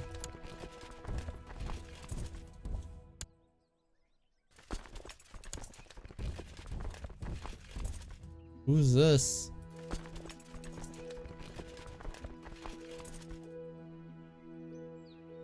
Everybody go. Raid them. Bum rush. The levies start empty morale. Mercenaries to start with empty morale. If it takes some time for them to check their gear and straps and get their shit together. Armies with full morale move fast. Damage morale slows it down. Wait, lords of the realm. What? Do pretty much everything together. Put your big strong domain troops in the center and generally your levies on the flanks. Put your strong domain troops. Oh, I should group them together. Can you like make them one huge army? Hold on. All right, so we are all gonna meet here. We're gonna meet in Zamora, okay? We're all gonna meet in Zamora. You two, man. Everyone get to Zamora. And then we will group up. Group them up first, sort out flanks and attack. Recipe for success. They all gotta be in the same place before I do that, right?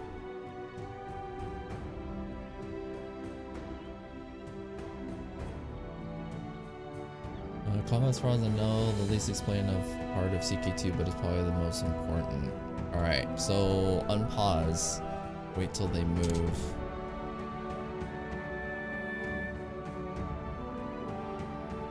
Wait, who's this? There's somebody else.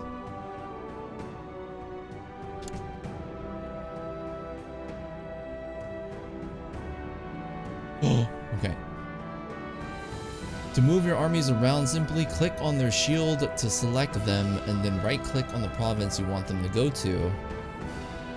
You can also select several armies by holding down your left mouse button and dragging the mouse to create a selection box. It is wise to gather your troops together before attacking an enemy. I actually just do that. Whoa. Alright. How do I merge? I'm guessing they gotta be in the same spot beforehand. So let's do that. Or cut. X. So Army of Flames morale is very, very high.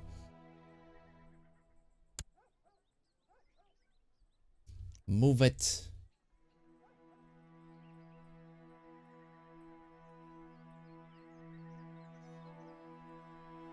What happened? You dealt with the revolt nicely. I didn't even do anything.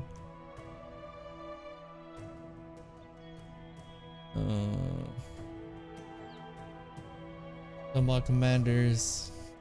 I feel like I'm reading a second tutorial. You guys are good at explaining things. Commanders are appointed on the council screen as minor titles. Generally, anything higher than 8 is great. Anything lower, commander Martial score perspective, they're peasants. Any number of those troops will crush that number and they will break. And plus is really good. 20 is getting amazing. Commander micro is vital. Commanders control entire flanks or individual companies. They can get bonuses to morale defense, morale damage, individual RPG character traits. Brave commander is good. Craven commander bad. Cobra commander. What? I leave for 5 minutes and we're already fighting? Yeah, we just beat the shit out of some peasants apparently. That revolted against us. I won't get into the ins and outs of the percent chance combat type. That would be suggested wiki further reading. Alright, you dealt with the revolt nicely, thanks man. Now that you're at peace, it would be wise to dismiss your levies. Having raised personal levies will cost you money and vassals will get angry if you have their levies raised for too long. You dismiss levies in the military tab the same way they were raised. Got it. So dismiss realm levies. Go back to your home. Now would be a good time to consider expanding your realm. The easiest targets for military expansion are small neighboring realms. However, since you need to know about fleet operations, let's pick Canarius, a single county realm just off the coast of West Africa. Can I dismiss my personal levies too? Yeah, because they cost money. Alright, so Canarius, we're targeting Canarius, a county realm off the coast of West Africa. Peasants, man, what do they know? They're leading the backbone of the entire nation. Listen to the people. Sometimes when things are crazy in game, oh wait. You can read your troop. You can lead your troops as well. There's a risk reward for that. You might get a cool scar, some great experience and prestige. You might die or lose a limb. Wow. Mistaken certain ducats and children are the backbone of the empire. Ducats? Oh, sounds familiar. Do women like cool battle scars? Chicks dig it. You guys are funny. Alright. So West Africa. What are you? Who's this? So, in order to go to war in Crusader Kings II, you'll need a casus belli, a just cause. A valid casus belli could be, for example, pressing a claim on a province that is rightfully yours, or waging a holy war against infidels. Got it. Alright, we're West Africa, right? West Africa? It was Cassius.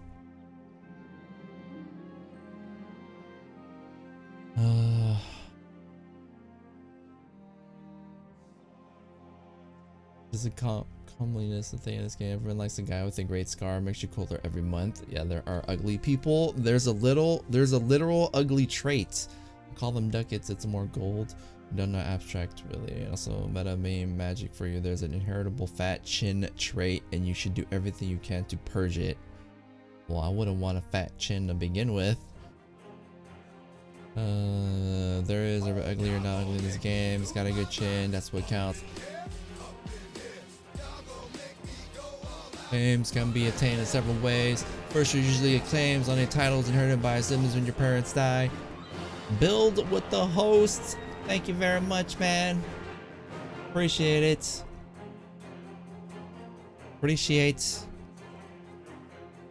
Every time I scroll, I have to scroll off the screen to type in the chat. But thank you, Build. How's it going, man? Have you played this before?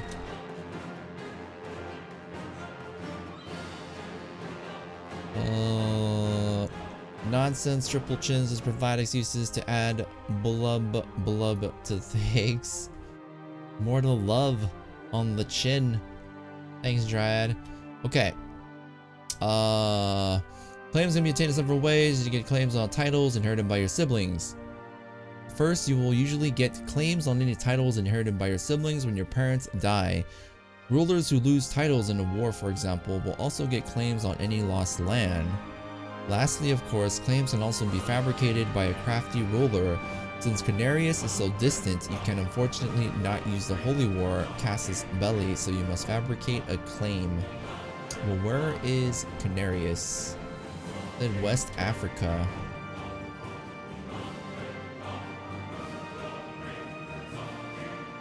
I'm really bad with geography, guys.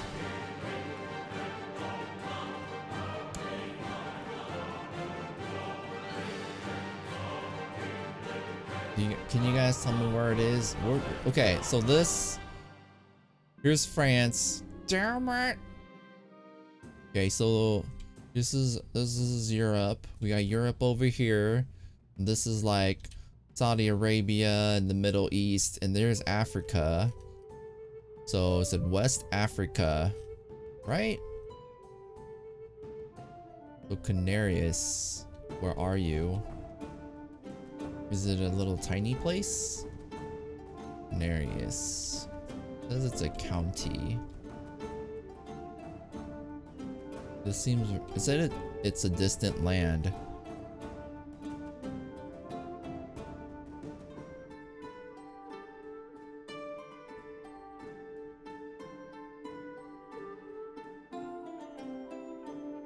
You're good, man. I'll pass up 16-year-old geniuses because they have fat chins. Too complicated. Oh, it is complicated, but it's fun though. I don't care as much lately, but I used to care about. It's like, who the hell's talking? It's on the west coast of Africa, the British Canary Islands. Ah! Thank you, Toon. So basically just read, even if you rightfully take land, the previous owner can still rightfully try to take it back forever. Yeah, because they have a claim on it, apparently. Even though they lost it because it belonged to them at some point. Paradox, you make them attack the Canaries. Yo, what up, Leggedy? To the west, the itty-bitty island all the way to the left. We have to watch the stream and find it hard to believe. Oh, CK2 player I'm watching. Yo, how's it going? Machete? Machete, it's an I, right? Yeah, Machete. Okay. Here we go. So we found Canarius. It's a little tiny golf course. To fabricate claims, open the council view and assign your chancellor to fabricate claims and place him in the county of Canarius. So, council view. Assign your chancellor to fabricate claims. Okay, Chancellor Nuno Alfonses. You do this by clicking on the fabricate claims button and then on the province on the map. All right, so fabricate claims. Send your chancellor to fabricate claims on landed titles held by local rulers. Highly skilled chancellors may even fabricate a claim on a duchy. Only with the become king ambition is it possible to fabricate a claim on a kingdom. Possible outcomes: claim fabricated, 15.78% yearly. Noble infuriated, 2.07% yearly. All right, fabricate claim. Then click and then on the province on the map. Well, let me read this real quick. Reveals the council to help administer the realm. Each of the 5 positions of the council has a primary attribute: diplomacy, martial, stewardship, intrigue, and learning. The councilor's skill value is added to the rulers for all matters of state. The councilor's skill value is added to the rulers for all matters of state. Counselors can be sent to a county on the map to perform various jobs. For example, the court chaplain can be dispatched to convert counties and the characters in them into your religion. Count chaplain. Oh, court chaplain. Count. So these guys can convert other places to your religion, I guess, to make the people maybe more accept your rule or something like that. Characters will like you better for being entrusted with the position on the council, but they will also resent being dismissed from it. Some characters dream of attaining a council position. Granting them their wish will make them grateful towards you. Got it. I think. So these are like, yeah, the stuff that they can do. Alright, so fabricate.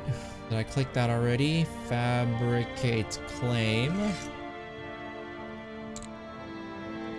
Whoa. Then on the province on the map, you can assign jobs like this to all your council members, but they only do one job at a time. He's talking to him on the golf course. I wonder what their handicap is. Whoa. He's just naked.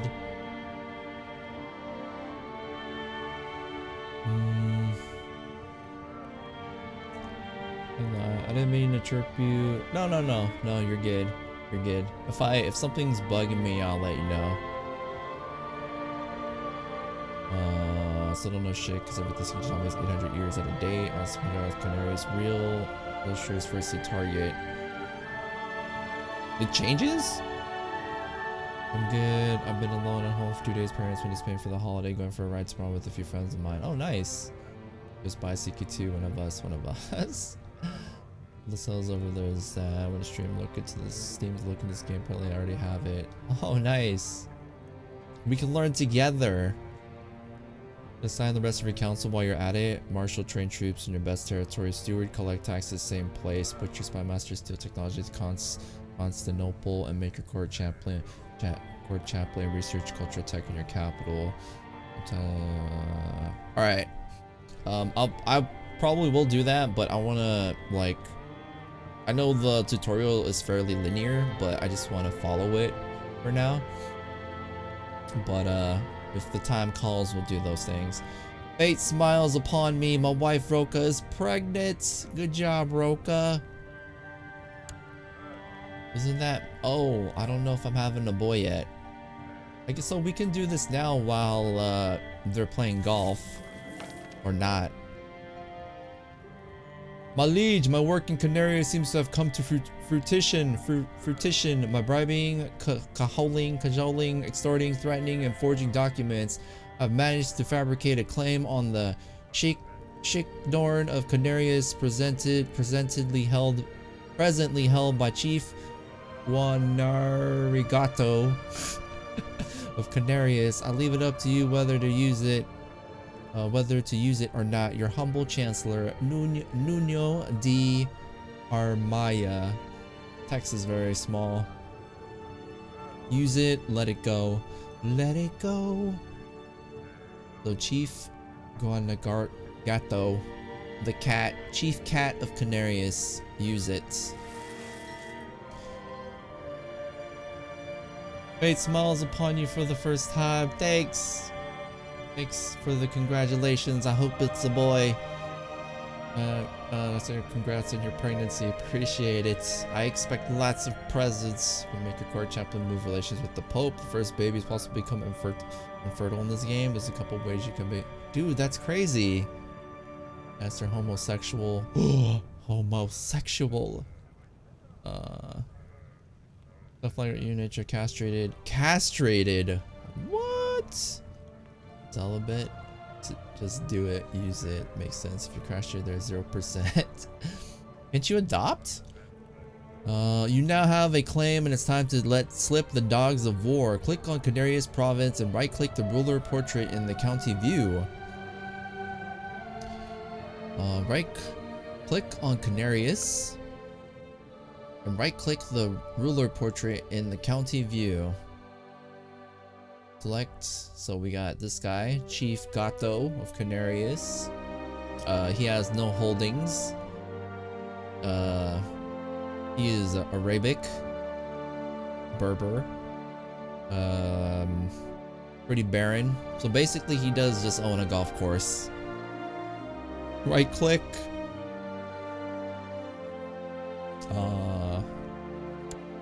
Oops.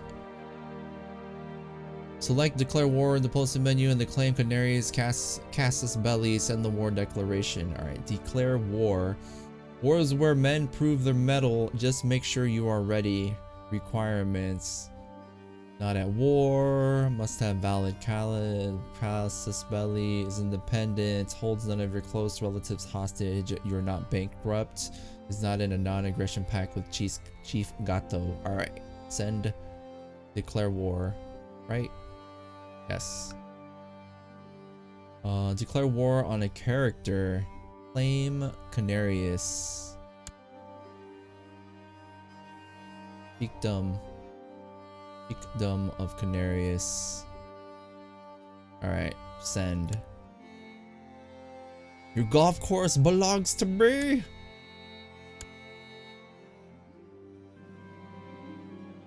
If you have allies, it will always join automatically in all of your wars. Sometimes allies, like tribal vassals, will have to be called into your wars to join them if they accept. Some allies, like tribal vassals, will have to be called into your wars to join them. Okay. They cut low. Greeks are great, should play Greek game. Miss Greeks, blind, oh man. There's another game. There's no other game in this game like the Roman game. I'll have to fix my sleep. I thought I fixed my sleeping schedule. I pulled all-nighter and went to sleep yesterday at 11 p.m. Woke up at 3 p.m. today. I was like, oh man. Since yesterday more took the red eye and didn't. Oh, that sucks.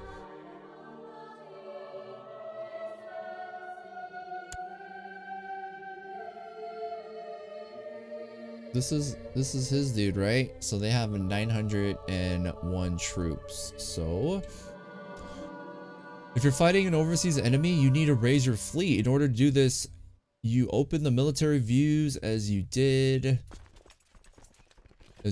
when you're raising your armies, and navigate to the fleet levies tab where you find similar buttons to raise your fleet. Fleet levies should also raise your troops and move them into your coastal county Asturias de Avido. Alright, so fleet levies. You should also raise your troops. Okay, fleet levies from vassals. So raise vassal fleets. Hold up, I want to see. Where are we? Where are we? Over here. Is this it? Leonese fleet. 7. Okay. And then raise your troops. So army levies, personal levies, and from vassals. Men, muster the men. We will attack a golf course. It belongs to me. Alright. Are we good?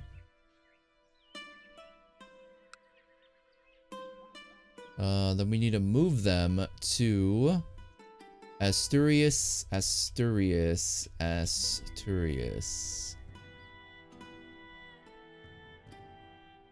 That's this, right? Okay, so everybody move over here.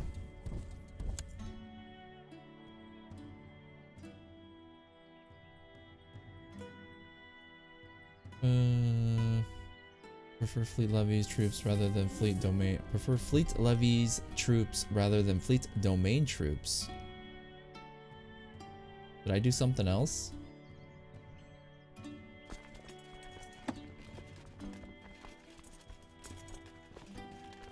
Fleet levies. I prefer fleet levies troops rather than fleet domain troops. Huh. Well, I didn't have any from domain. It was all 0. Domain fleet costs hard cash. Fleet levies only cost you temporary opinion loss. Okay. Well, I didn't even have the option. Basically woke up tomorrow, looked out the window, and was like, oh, it's light outside. I already took my phone. That's happened to me where I thought it was the morning, but it was actually night. Actually, against your potato, I'm heading to bed. Best luck. All right, Cosmos, thanks for hanging out. And yeah, I'll definitely stop by if I see you one, and if you're playing this. My ship can carry 100 people. There's no way you can fit. One ship can carry 100 people. There's no way you can fit all your troops on the boat, so you should mix and match until you get close to 700 stack as you can. You only get fleet domain troops if you own coastal counties. Alright. It appears you don't have enough ships to transport the army. Sometimes when you're at war, the levies from your domain, and your vassals might not be enough. In these cases, it is wise to hire mercenaries. It can be done via the mercenaries tab in the military view. Newly hired mercenaries arrive in your capital county. They are very expensive, both to hire and maintain. Take a look at the mercenary composition before you hire them. Some are made entirely out of armies, while others consist only of fleets. Hire some naval mercs. They will spawn in a sea area west of your realm. Alright, so mercenaries. So we need fleets. Fleet mercenaries. Infantry, heavy infantry. We got boats over here. We want to hire people with boats, right? Alright, we got... These dudes got 10 boats. There's four different sets of mercenaries with boats. 10 galleys. So let's see. They're all 100. They all cost 100. They pretty much look identical.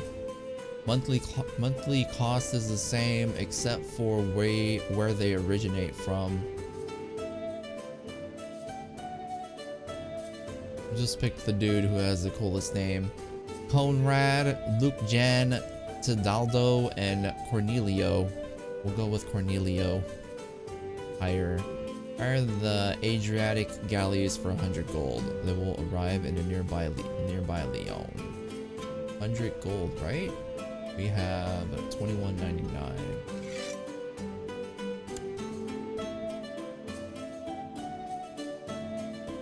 So we got a boat. We got extra boats. How come our men aren't moving?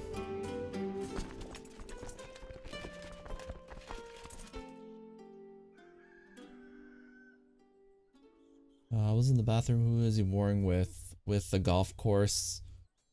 The Canaries. Just pick some boats. Great Cornholio. You're rich. I mean, it's just a tutorial. When you have moved all your armies to the same province, select them all by clicking and drag. Click and drag, and then click the merge troops button in the army window to merge them into a single army. You can also assign and change the leaders of your army by clicking on the name bar above each flank.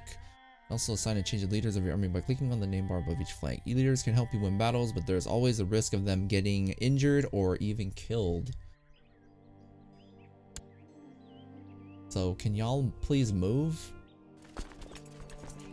Move it! It's going, right? I don't want to speed it up or anything. I caught up with the rest of that game the other day. Oh, King of Dragon Pass. Yeah. I was actually very close to playing that again today, but I had so many games I just wanted to try out. So you have two fleets in two different positions in the same sea territory. It's actually pretty fun. I thought it was fun. I just hope there's a lot of content and it doesn't get repetitive. But I heard there's a lot of replay value. One fleet is docked and the other is at sea. Remember, levies start with low morale and that makes them slow. Okay. Attacking across the strait or river, you will get a penalty for that fight. Click on a province and hover over the river icon. What? Click on a province and hover over the river icon. If you see any, click on a province. Like just this? Click on a province and hover over the river icon. River icon. Like Canaries?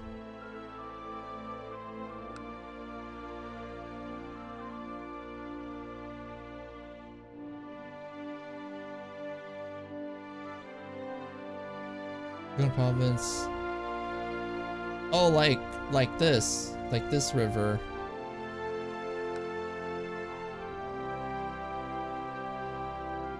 A river flows between this county and Valladolid. A river flows between this county and Zamora. Attacking over a river, the attacking army will get a combat penalty. Interesting. You If you to see which border the rivers and straits are, note that if the target province is under siege, you will need to toggle from siege view to province view. Go ahead and crush the peasant rabble. What rabble? Peasant? You mean the golf course?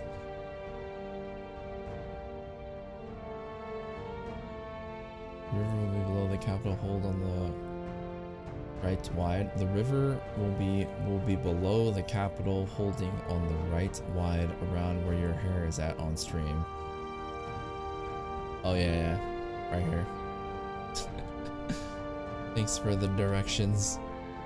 All right, got it.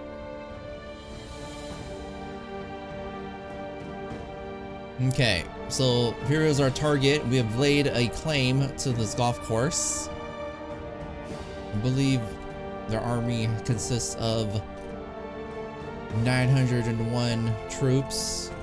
Now we are currently mobilizing our troops. We are moving towards the capital so we can reorganize them into multiple units that will fit onto these boats.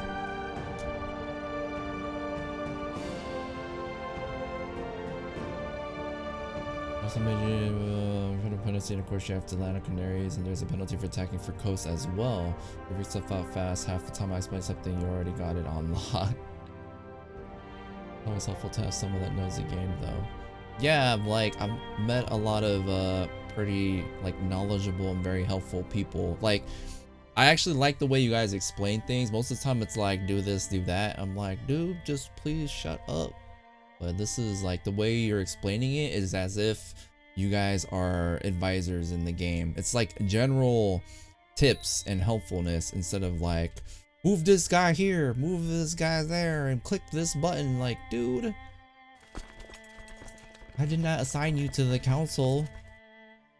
Okay, so merge. So we have 17 boats at the moment, right? 1,000. So technically we have too many troops. I kind of just want to hire more mercenaries because this is just like a tutorial. What now, man? To load your troops onto ships, bring your fleet into port by ordering it to move into one of your land provinces. To load your troops onto ships, bring your fleet into port. Bring your fleet into port by ordering it to move into one of your land provinces. Okay. You can then move your armies to the same province, merge them by clicking the Merge Troops button like before, and click the Embark Army button. You can also move your armies onto a fleet at sea by keeping the fleet in a coastal sea province and moving your troops onto your ships. Note that larger fleets are required for transporting larger armies. Alright. So these guys are merged, right? Or they're not? Merge. Okay, now they're merged. They are one unit. They're as one.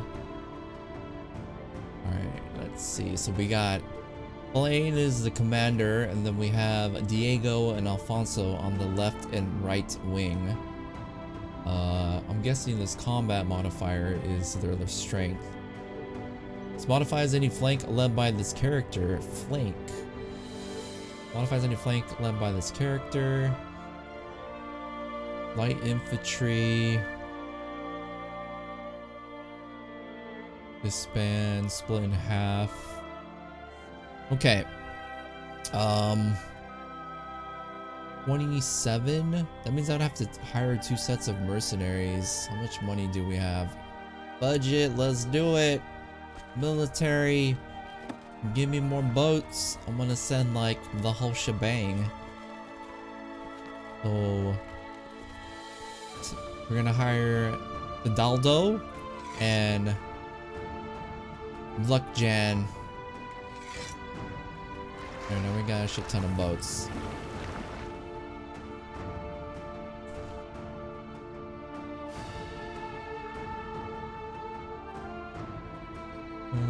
So it's helpful, so the game plus one of the best gamers on. Psh, on that would be hilarious. Let's say do this, do that, but you figure out first how to do want to play everyone has their own styles. Like, I feel like people that know this game would appreciate it more. Because I always mention this, but I feel as though people who want to watch people or watch gamers like play something for the first time, they want them to experience the way they experienced it, instead of being told what to do. My young wife has taken a passion for romantic poetry. She keeps reading any sort of romantic poetry she can get a hold of. Get her more to read. Lose 10 gold. Queen Roka gain plus 10 fertility. Wait, I didn't set a an ambition. Oh yeah, I did. I want to have a son. But she's pregnant. I don't need more fertility. That is her interest, not mine. 5 piety. These are books created by Satan. What? Chest. Is the first of 7 virtues. Wait, but isn't that means like we don't want her to have an affair? I don't care. Here, read some more. Be more fertile. Give me like 1,000 kids.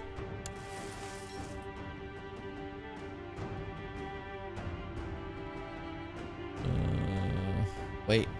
Okay, let's play. So we got fleet of 37, so we can put everyone on the boats. We're gonna merge the selected units. We got all these boats together. We're like an entire, what do you call like a boat battalion or something?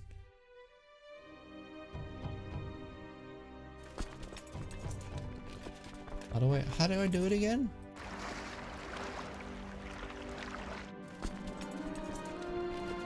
When your fleet has reached its destination, you can disembark your armies by clicking on the select troops button while you have fleet targeted. After that, you can right click on the province you wish to move them to. Hold on, let's try to put them on the boat first.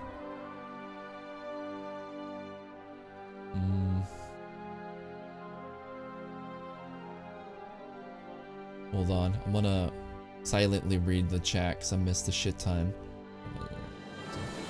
Little advisor council image of a person in silhouette person. Oh yeah, that'd be cool. Just reveres. Damn, Jans are so nice. This stream also haven't played Plethora Race on vacation. Dude, I'm in California all the time. Where are you from? If you don't mind me asking.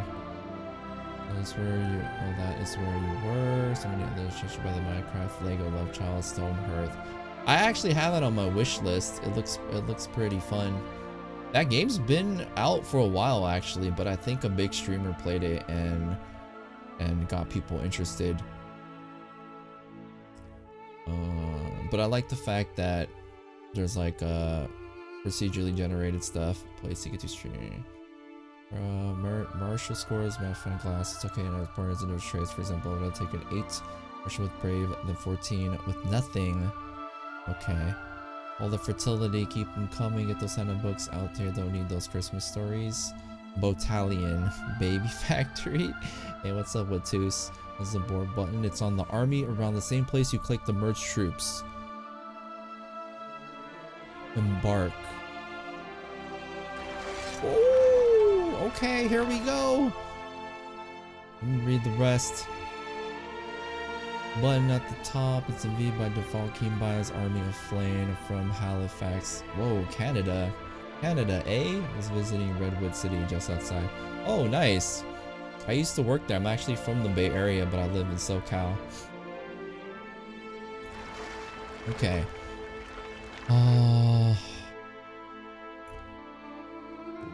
Right click on the province you wish to move them to.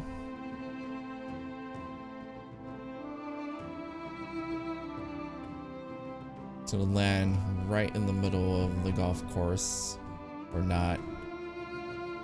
You can disembark your armies by selecting the select troops button while you have your fleet targeted.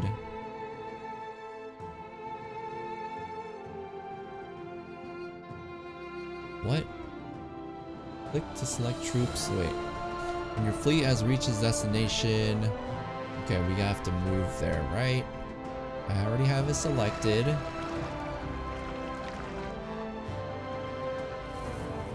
Oh, there we go. I don't click on the land, I click into the water. Got it.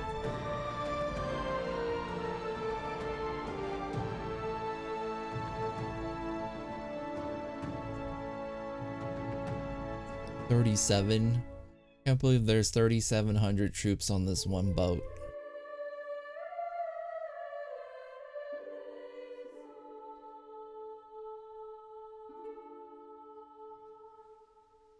You're gonna smash those canaries. It sounds like I'm gonna go and kill birds or something.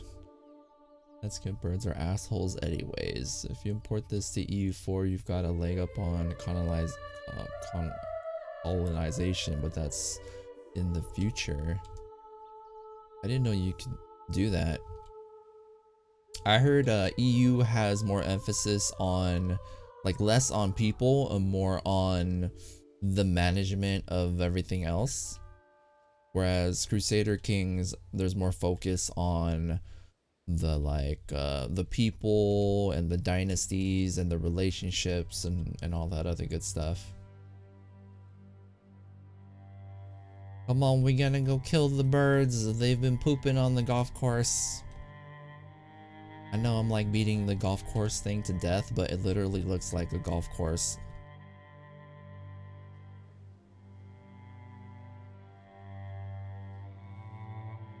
What?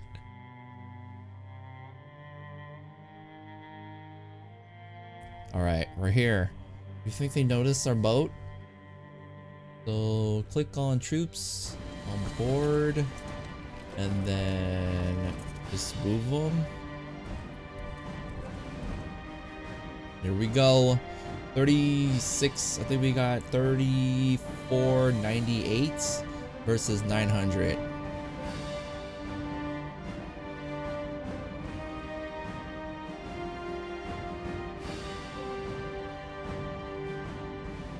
I didn't really. Oh, here we go. Are we fighting? During combat, the 3 parts. Hold up, I want to pause it. During combat, the 3 parts of both armies face off. Left flank against right flank, center against center, and right flank against left. Combat starts in skirmish phase when archers and horse archers are paramount unit types. Combat starts in skirmish phase when archers and horse archers are paramount unit types. Eventually, the flanks will close with each other and enter melee phase where heavy infantry and knights shine. When a flank flees, its opponent will be in pursue phase, trying to run down as many enemies as possible. Here, light cavalry is best. So basically what you see, like if you went inside of the battle, you'd see what would be happening in Total War, kind of. But this is more a simplified form. There are a bunch of Paradox games covering different historic periods, so you can play the same game from 769 CK220 Stellaris. I heard about that game a lot, but I don't really know much about it. Sorry, use a Grand Oath Girl, one of the greatest strategy games out there. It's just drowning in features and mechanics, if you ask me.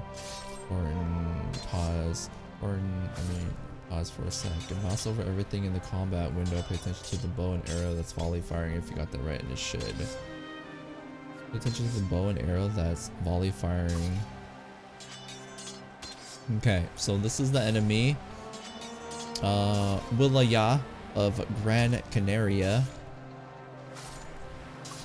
He has a 4 sword, 5 red fist, bonus against harass tactic, 200% final damage values, 8 damage, 10 morale. In the skirmish phase, the armies will stay at a distance. Archers, horse archers, and light cavalry excel in skirmish phase. Okay, so he has 801 troops. Yesterday's losses on this flank: 20. 56. Barony of San Pedro, 40. Siege levy of Count Diego, 2. Flanking, 30% final damage values, 56 damage, 56 morale damage. The skirmish phase, the armies will stay at a distance.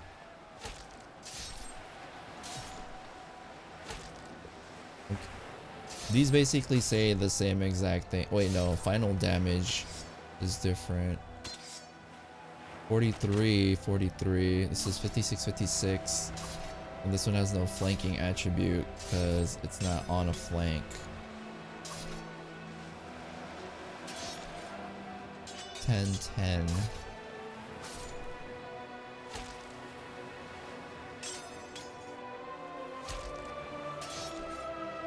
I'm guessing because the sword icon represents like the amount of archers in this group, or people that shine, I guess, in skirmishes.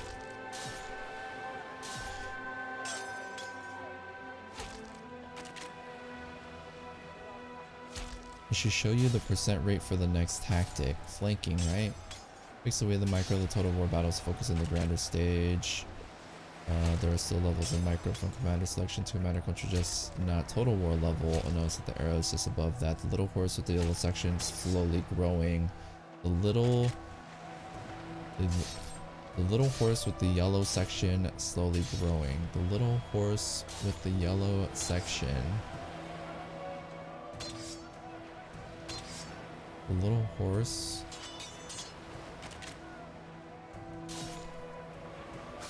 I don't know, it's really hard to tell the icons and stuff. I don't know, I think you mean this, like harass, harass, harass, volley, this type of stuff. Volley tactic.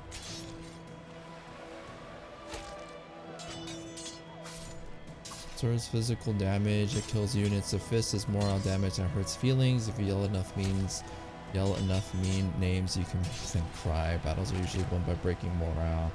Yeah, definitely. Feelings being the cohesion of the army as a whole. Killing enough units in the right way breaks morale in history at least. It is the game where the green bar depletes, the army shatters one way or another. On the right, it's a bow and arrow. On the middle, it's a horse. On the right, it's a bow and arrow. In the middle, it's a horse?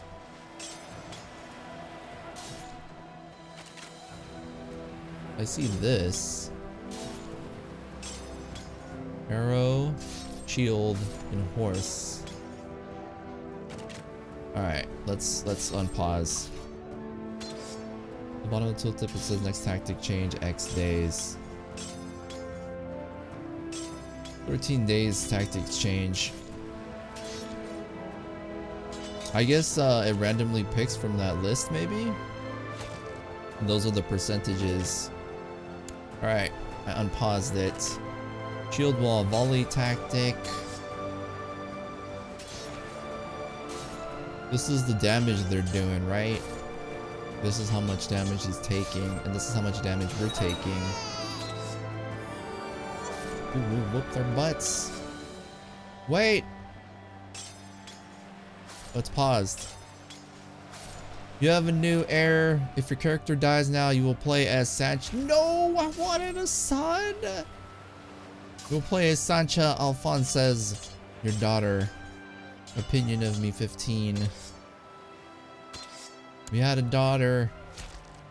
A daughter was born to King Alfonso VI of Leon and Queen Roca of Leon named Sancha. Who wants to be our baby girl? I'll just name her Sancha because it's weird.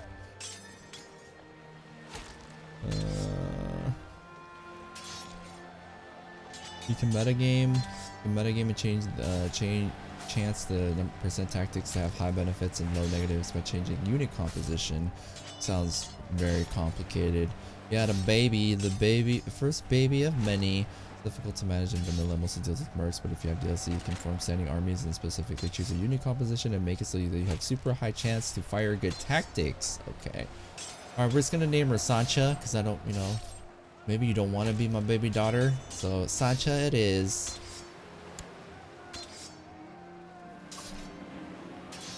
You now have a daughter and heir. Your realm follows the agnatic, cognatic, Gavelkind law, which means that daughters inherit only if there are no sons. All titles will be distributed among your children upon death. You should know that vassals tend to dislike female rulers. That's the Middle Ages for you. Available succession laws and gender laws can be viewed under the laws view. Interesting. We want another baby.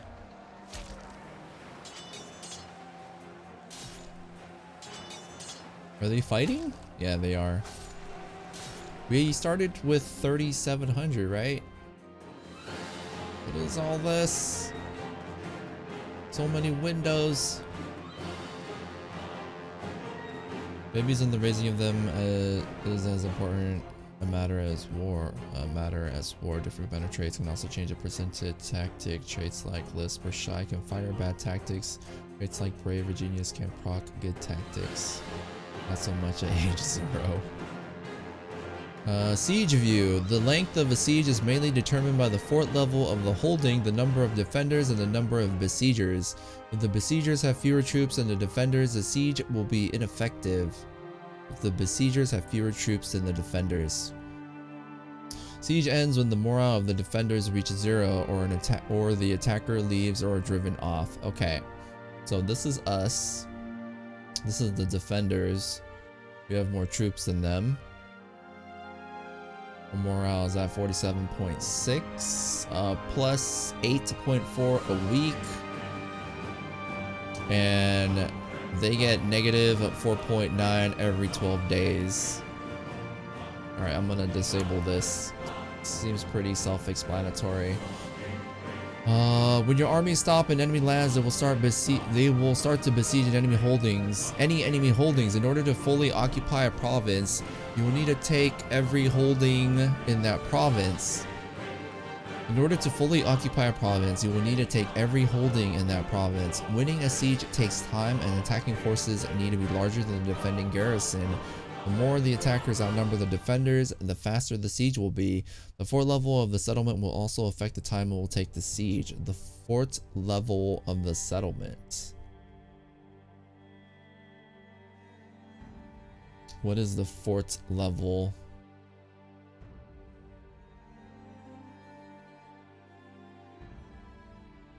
Oh, here we go. 4. To view the siege progress, select your army or click on the province under siege.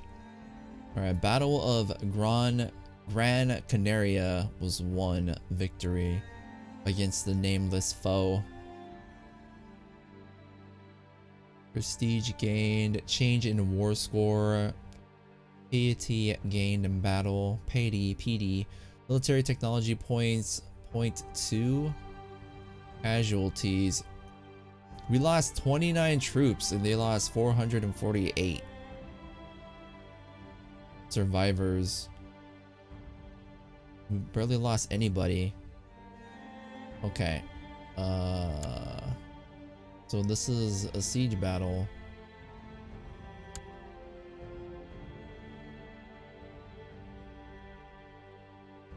So we're looking at stuff. If you want to win a siege quickly, you can choose to assault the besieged holding. There's no guarantee of success, however, and even a successful assault may come at a high cost to the attacking army. Castles tend to have stronger fortification levels than cities and church holdings. Note that if your army runs out of morale and has no neighboring province to retreat to, it will be destroyed. Well, they can't get on the boat?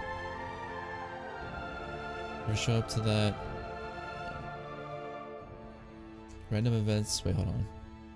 I miss. If there are 800 defenders and 801 siegers, you can win. If you have 7 minutes of waste, just go home. Go home. Random events can occur during a siege to raise or lower your morale. There are skirmish events where you may lose troops. So if you show up to that 800 castle with 801, they might raid you and knock you down.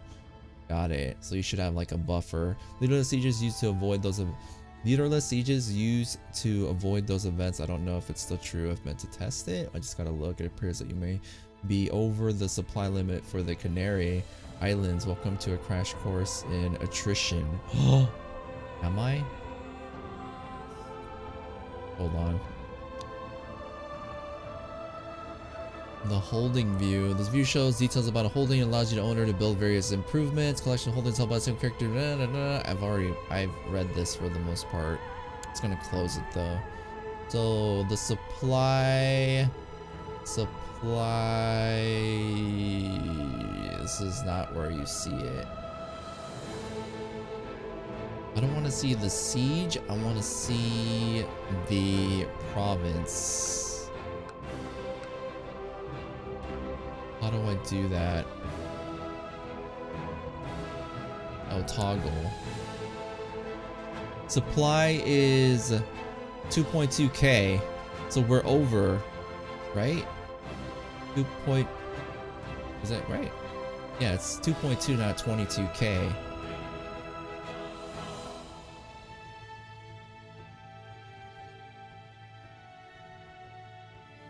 Applies the number of troops that a county can support before they start to suffer attrition. Okay, so basically what I'll need to do is once we take this place, I have to move our troops out. Unless there's another course of action. Damn, you should split your army however you can so your main army is under the supply limit and put the rest back on the boats. Wait, you should split your army however you can so that your main army is under the supply limit and put the rest back on your boats. Rule of thumb is don't assault unless you have 8-10 times more troops than the defender. It's really 10. Really 10. 10 times more troops. There's a button to toggle off siege view and back on province. Yeah, we figured it out. Do it now? How do I know the attrition is affecting me? Supply limits. Total troops in county 3.4. Supply limit 2k. Monthly attrition 4%. Maximum monthly attrition in county 4%. Base plus 5%. Blaine Fernandez. Is that one of our people? The skull is there. You are bleeding. Okay. So split the army. So 2.2, right? Well, he has an army also. I'm assuming. Is it like a combination of all the armies on the province, or the amount like a particular side has? Because that would be weird. What if he had 2.1 troops, and then if I bring more than like 100, then I'll get attrition?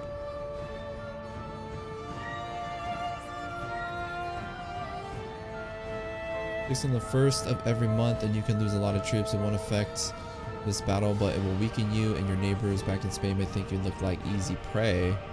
The skull, if the skulls are bleeding, sometimes attrition can get up to 30%. It's killer. On the first of the month, it takes its toll. You can't raise his army if you have troops there. You can't raise his army if your troops are all the armies. The AI doesn't even pay attention. What? He's not even looking in the right direction. Okay. But we gotta split the armies up. Split in half. That would make it.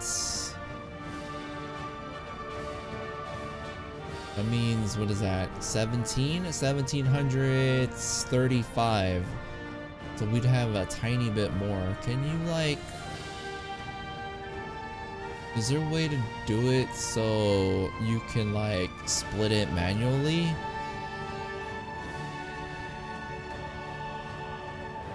New unit?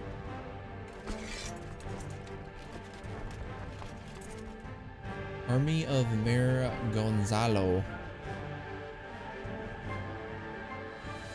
Alright, so I need a... Okay, so here's the attrition for 4.1. So let me remove some troops from here.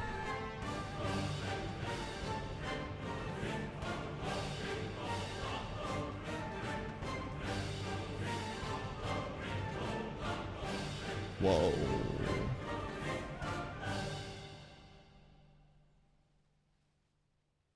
I wish there was an overall number instead of like this. Disband.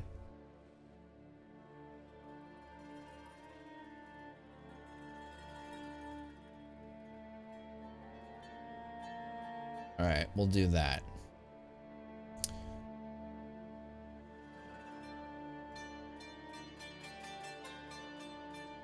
So for the attrition though, you can drag one side to the other on the merge screen you're on. Just tell me about it. I've been wishing that for a long time. Just gotta eyeball it. Alright, so is it confirmed Hold on. Is there actually a second unit? There is. So I am gonna click them. Go to location, close, select units. Select unit. Alright, get on the boat.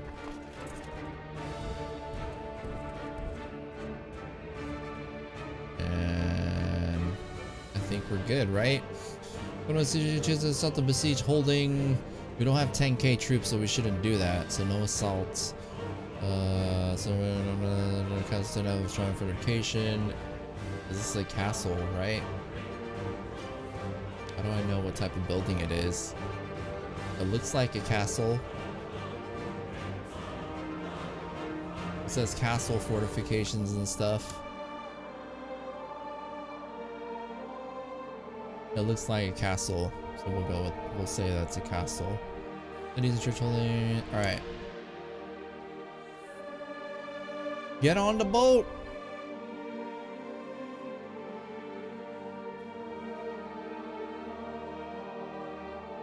Hey guys, it's almost Christmas.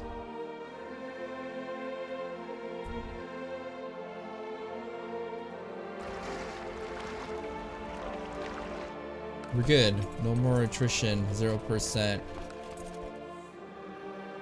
Are they... Siege view. Oh shit! Oh, almost clicked that, but it's grayed out. We need another 74 days to complete the construction of our siege weapons. Where's the siege view? Oh, that's siege view. 2000 versus 1694. So this is basically gonna be just a time thing. Kaiser Heinrich IV of the Holy Roman Empire has set up Pope Giovanni Enrico as an anti-pope named Pope Sergius V. Sergius. Okay. The castles, some different culture groups have radically different looking castles, cities, temples. Check Scandinavia. Check India. Scandinavia and India. Look at the Black Siege. Smoke, rise. Smoke, rise. Breath. Breathe it in. I wish you could get closer. Hey man, I think you should surrender. It's not worth it. Save your people. Save your people.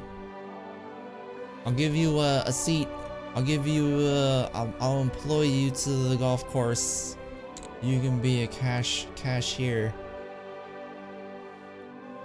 But we're just waiting to win, right? The church preaches celibacy and my friends try to lure me into hedonism by showing me the pleasures of life. I can't really decide if I want to enjoy life or wait for heaven. What? Celibacy? I can try some pleasures. It's pleasures in life. Hedonism, giving the following effects: monthly prestige and plus 20 fertility. So what is this, like join orgies and stuff? I hope celibacy doesn't bore me too much.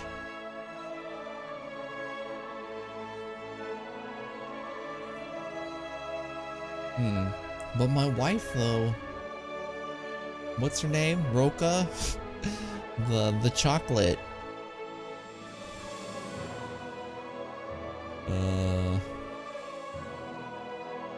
Is it paused? It is. Let me read the chat. There's a shift in siege tactics when you're large enough where you will be assaulting frequently because your losses from assault will be significantly less than losses from attrition. There's also a battle leadership trait, siege leader. You can speed this up, and you can also speed it up by gaining levels of military siege technology. Hedonism is all pleasures. Live life to the fullest. Get to banging. Gotta make a damn babies. Yeah, but it'll be like they'll like come out with like a freaking STD or something. Orgies are just good, clean medieval fun. Orgies are not orgies in medieval ages. It's like normal. Okay, I can try some pleasures. I'm sorry, Roka. Forgive me, but you are still the queen. As long as you have your title, you should be okay with it. I must sow my royal oats, or wherever I heard that from. I think I heard that from Robin Hood Men in Tights. That particular line. If you had bought her that book, she might be willing to join you. I did buy her the book. We did. So if anything, she's too busy reading, so she doesn't want to join. She's like, I'm reading. You go do your thing.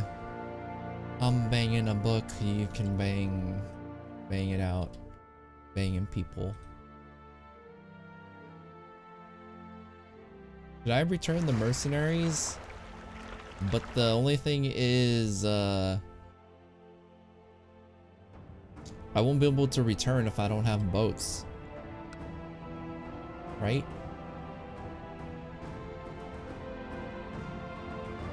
Wait! My wife died! December 5th? What? This little tiny message is an indicator that my wife died? Dude, she was the queen. At age 18, Roca de Hauteville died in childbirth. I'm not married anymore.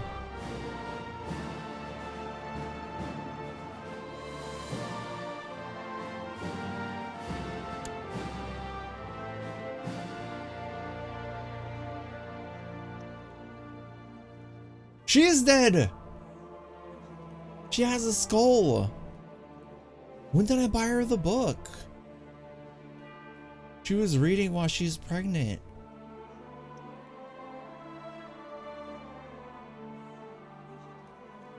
Get a new one, get a genius. But did she pop one out before she got wrecked? She did. She gave me a daughter. Here's our family. Oh, poor Princess Sancha. Mother. Wait, no. Those are my parents. My bad. Oh, it doesn't say there's no wife. Okay, let's get married. Can I cancel my ambition? Cannot be canceled until March 10th, 1071. So 2 years from now, I have a son. All right, let's get married again. Let's look for a hottie.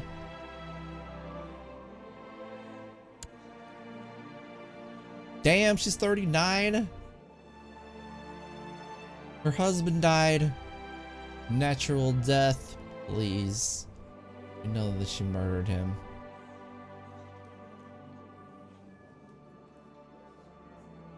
Like, I want a legit wife. I don't want to wait on somebody to grow up.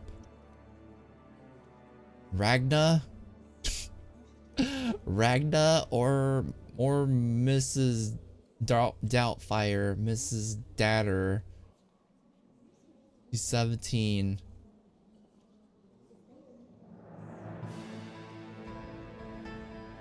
But she has a knight, a king thing. This person holds claims to these tides. Head mark. How's the siege going?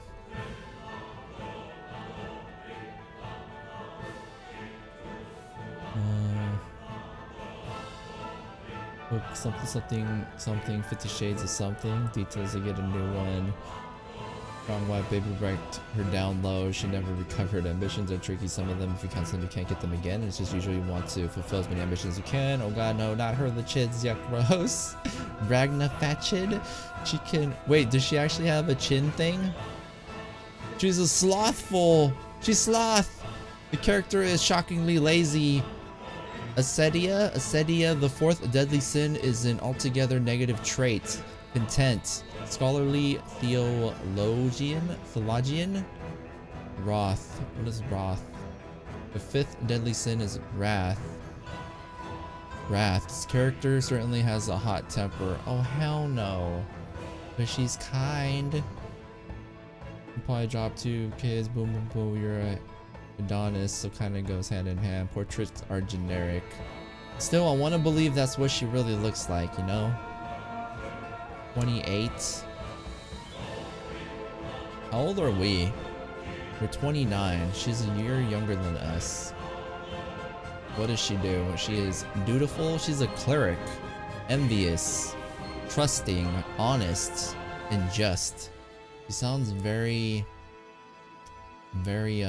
honorable. Dutiful cleric is learned and possessed of beautiful penmanship, but lacks particular interest in theology. Learning.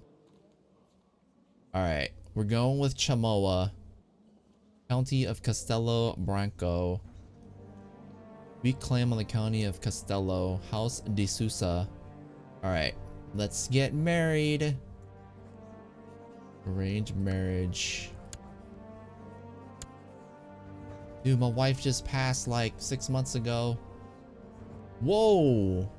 Propose, get married as King Alfonso would gain 1 prestige from marrying into House Susa and -100 from marrying the relative of a count. She's related to a count. Wait, wouldn't the count be happy? Like, oh, like I'm gonna be part of the royal family.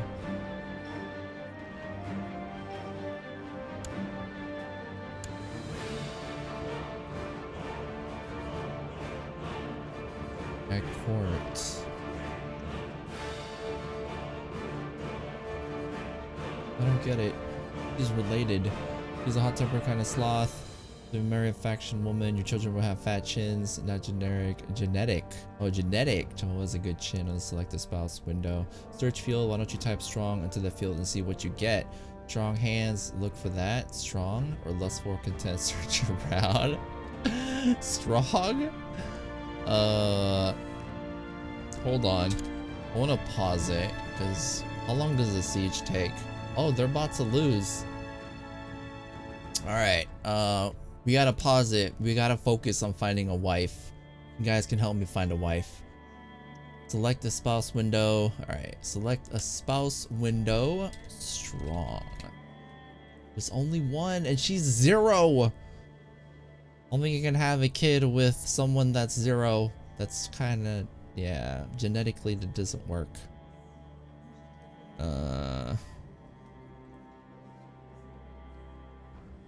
Lustful content search around. The count will be happy, but you're slumming it, so you lose prestige. Ah. Strong, genius, quick, attractive, all the genetic traits. Lustful is good for fertility. Lustful. All right. We do need to have a son for our ambition. Can't believe this is the tutorial. I mean, this is, I actually feel like I'm playing. It's Emma again. Ragnar, this is the same lady. I mean, she's 17, but yeah, she looks like a lady. How about we'll look at random people since we paused it. We'll look at random people. And why is it showing me all people that are age 0? All right. Usually I feel like the older they are, the more experience they have. I don't mean having kids, but I mean like experience in life. So maybe they've accomplished more. Maybe we should get with somebody that, you know, that's on the same level as us, but slightly lower, so we can control them and make them just have babies for us. But still, like maybe they're like royalty and we could lay claim to wherever they're from. I don't even know if that's a thing. Paranoid is pretty bad. Trusting, good wife traits. Envious, ambitious, not so good. Attractive. Paranoid is pretty bad. Filter, age. Oh yeah. Royalty, match online. No. Older is bad. Find your king or queen. No time to date. No problem. This is the Tinder. This is Tinder. Well, I don't mean like I'm gonna marry someone that's 39. I mean I'm gonna go down and get someone that someone that has a lot of these cool icons. So let's see. Imusa. Gotta pick someone with a good face. How about Alina? She's 25. She's a bastard. Oh. She's a child out of wedlock or something, right? Stubborn, paranoid, diligent, humble. No, he is not a contender. How about Vivili, courtier in Castello Branco? Elusive shadow, kind, content, diligent, greedy. Characters infamously greedy. Their deadly sin perspectives help squeeze out some extra tax income. National tax modifier plus 10%. Diplomacy -1. It's not so bad.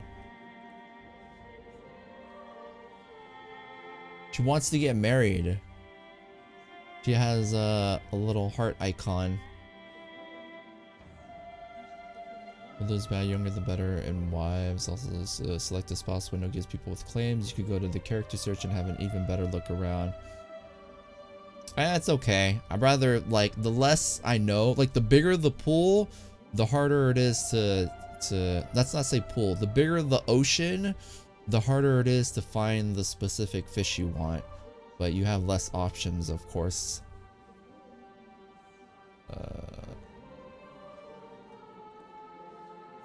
Fertility 35. Fertility naturally slows. 35 is basically stop. 50, it's dead. Also, have your wife's traits added to your traits for purposes of various game mechanic calculation. If your wife has high stewardship, being married to her will help raise your demence limit. So what do you guys think of Vivili? Her dad's only a mayor, so it's kind of meh.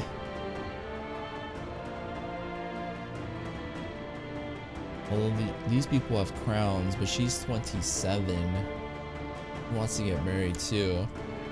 Trodildi Gomez's. Her parents are dead. Who's this? Oh no, that's me. Liege.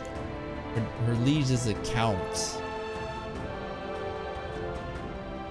Take Ragna, nice traits, and have a claim.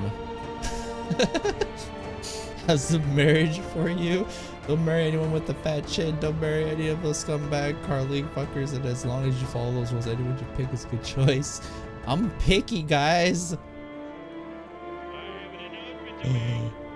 Asayak, I don't know if I'm pronouncing your name right. Thank you very much for the follow. Very nice to have you. You've been like super kind and super helpful.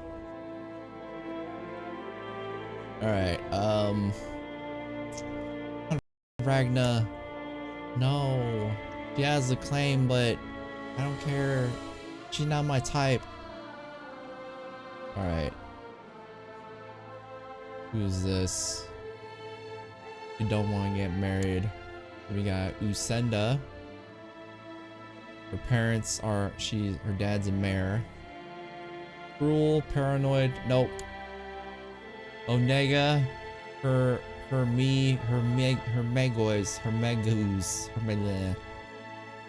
Liege is a count. Combat modifier, defense, elusive shadow. This shadow has mastered the art of intrigue and should make a perfect spy master. Arbitrary. This character could not care less about justice.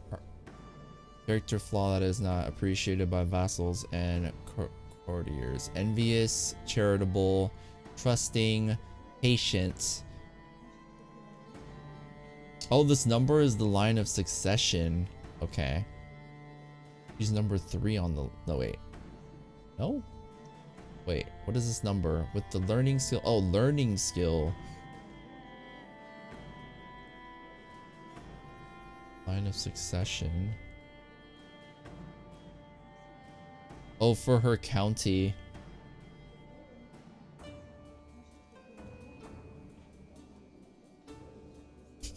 Fat shit's bad or not. Diligent, content, brave, but paranoid and cruel. The children of nobles for claims or genetic traits. Fat chins matter.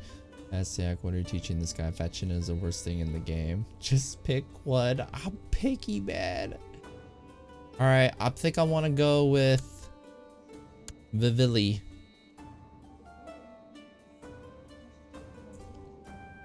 She's greedy though.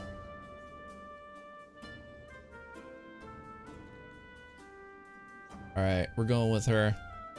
Vivili. She doesn't have a claim on anything, but I'm okay with that. Unless we can go with her. She's 27. Wait, is this the one that had all the stuff we didn't like? Temperate. Brave. Greedy. Great eminence. Oh no, this is the one where the count, right? This is the one where the count. Yeah. So not her. How about this chick? We're the same age. She's Portuguese. He holds a claim. Wait. Castello Bronco. Envious, trusting, honest, just. Alright, what if we pick her?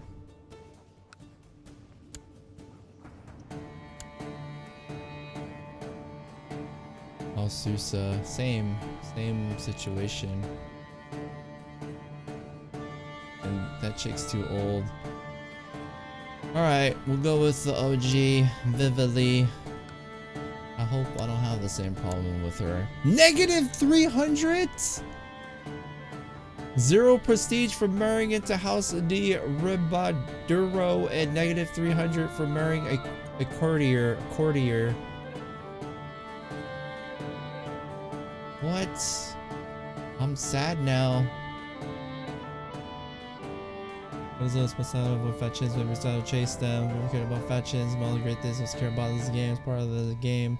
Fetchins sucks. It shouldn't be hurry up. It's part of the game. So I was that the game says surprise the whole time my dynasty was Carly. Got bamboozled. Alright, I'm off. Alright, Asiak. Thank you for hanging out. Thanks for kicking it. Thank you for the advice. And yeah, I actually learned a lot more than I thought that I would learn playing by myself. Don't prison anyone without just cause. Don't marry your children off without purpose. Watch your lessers lest they plot against you. Is pleb. Don't trust any mystic that promises you reincarnation. That is not the path to eternity. Damn, sound like a crazy advisor type. Don't worry about prestige lost very much. Prestige is overrated. I'm just gonna, yeah, let's just marry somebody. Greedy, diligent, content, kind. Okay, what about her? Character is gregarious and socially competent. Rule. Oh hell no.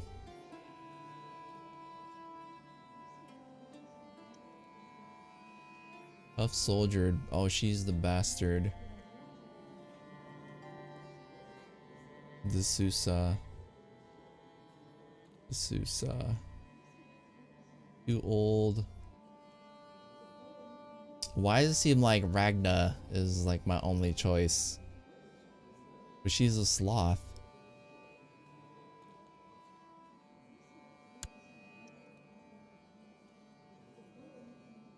Envious, charitable, trusting, patient. Sure.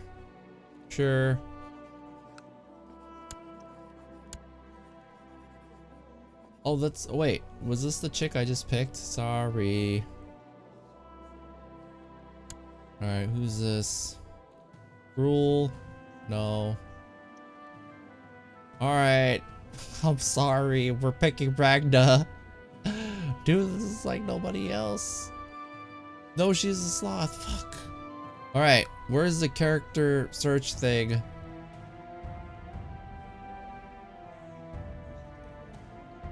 If I click it again, does it give me new people or no?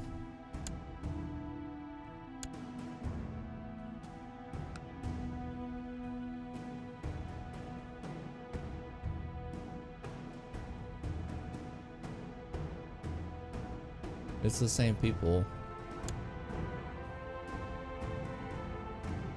Did I see her face? Oh yeah, she's cruel.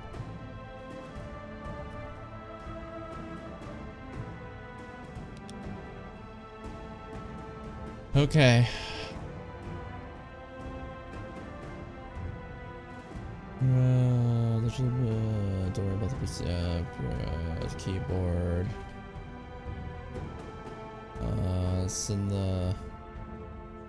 It's in the bottom right. The default key has a better interface. You can exclude whole swaths of people as well as search by string. Okay. So like this is like way too broad, so I don't know who to search for. I wish there was a random button. Random wife.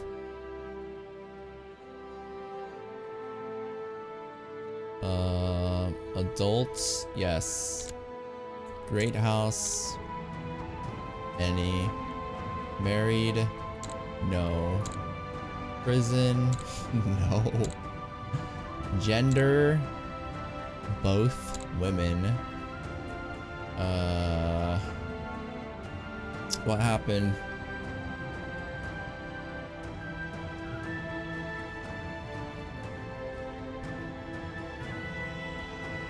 You spamming, so you want to add women not married. Want to add women not married, your religious group, I think, or my religion.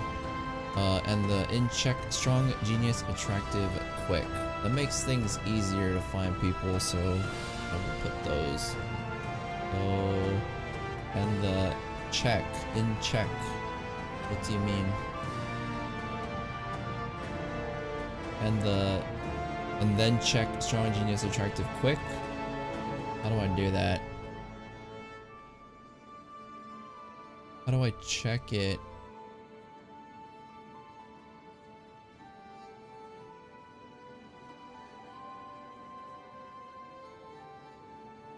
Search. Like just write it in here? What was it? Like trust? Strong, genius, attractive, quick. Strong, genius, attractive, quick. Strong, genius, strong. No strong. Genius. Attractive. She's 44? Quick. There's none of that. Any religion.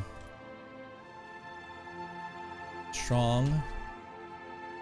Hates us. Attractive. She's 44. Quick. They hate us. What was the other one? Did I have my hand stuck on my keyboard when I wasn't looking? I think because of all of the slashes and stuff. I think the bot got triggered by the yeah. So yeah, apparently I have no options at all. What do I go by? Rank?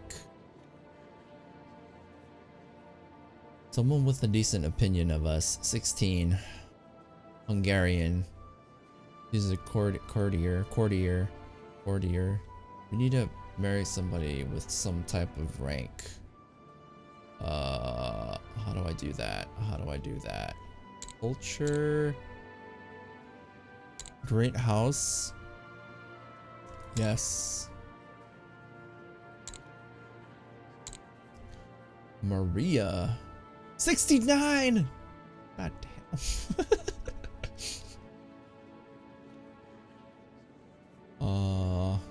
Alpha.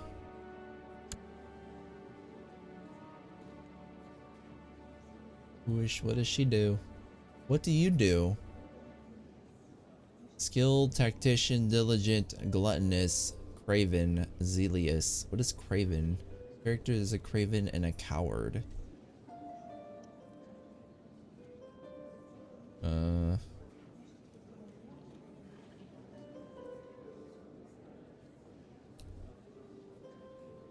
Why is picking a wife so difficult? Because I'm super picky, that's why. 39. Or we'll go by age.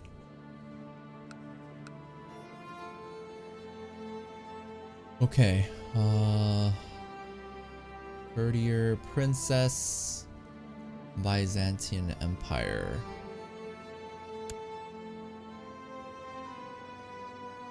Naive appeaser. Naive appeasers want to be well liked and fancy themselves diplomats. Unfortunately, everyone else just tends to bully them. Honest, proud, brave, content. She's Orthodox. She's Greek. Byzantine Empire.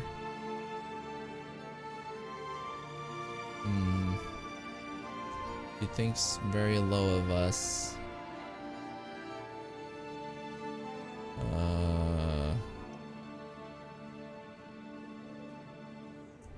Freaking Ragna again. Onega. Courtier. Princess.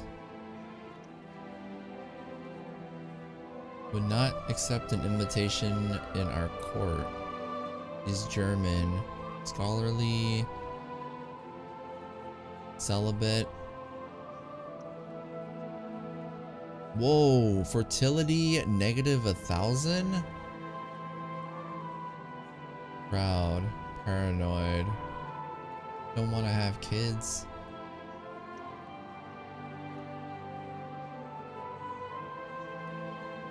Midas touched? His character is truly Midas touched, never seeming to run out of funds. An excellent choice for steward, who mentor the children destined to become administrators. Kshatriya caste. It is an Indian caste of warriors and kings, second in the caste hierarchy. Proud, paranoid, cynical. Character is a cynical unbeliever, disliked by the clergy, but good at intrigue. Lunatic. Character is stark raving mad. What the hell?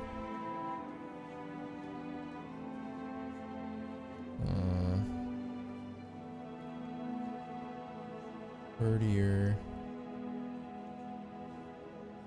Mayor. You're getting too old now. Alright, who was the original girl that I was looking at? Was it Anna?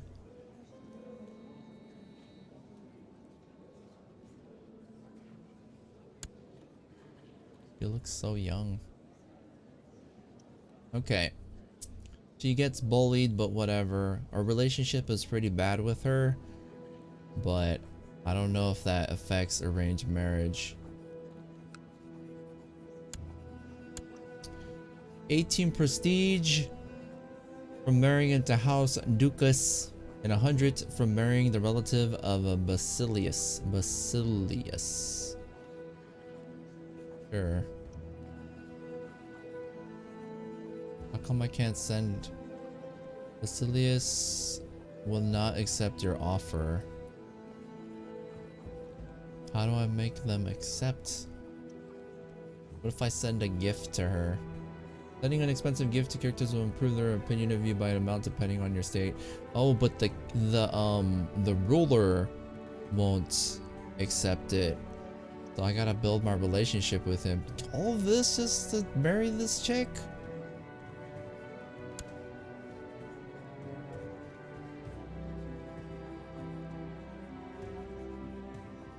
Children are not allowed to marry, invite to court, plot to kill, send gifts. What if we send him a gift?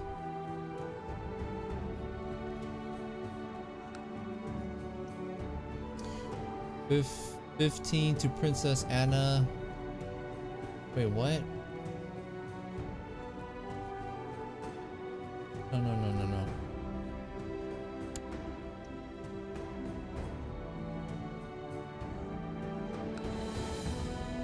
129 gold.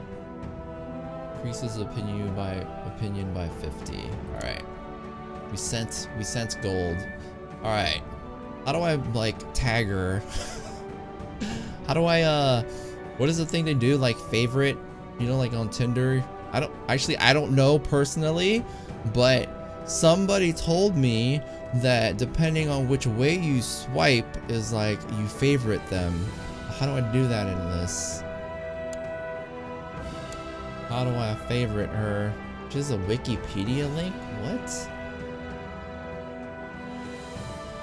Anyways, her name's Princess Anna. Princess Anna, don't forget. Okay, let's continue with the siege. That was very long.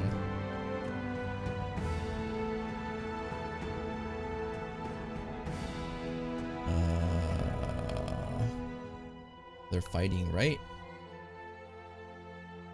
Let's see. I think since time is going, won't there be more candidates for marriage just in case?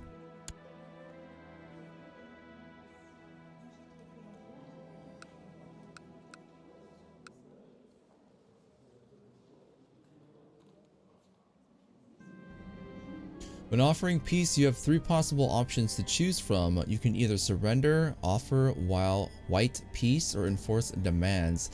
Detailed information on each will be shown when hovering over the options. The exact peace conditions will depend on what casus belli was used for the war. Offering peace. If you're not ready to make peace, to do this, click on the war icon in the bottom right of the screen. I didn't get this DC'd or anything, right? Oh no. I dropped frames. If you're not ready to make peace, to do this, click on the war icon in the bottom right of the screen. You can also right click the portrait of the character you're fighting and open their diplomacy menu. You're not ready to make peace, to just click on the war icon in the bottom of the right screen. War icon. This. You can also right click the portrait of the character you're fighting and open their diplomacy menu.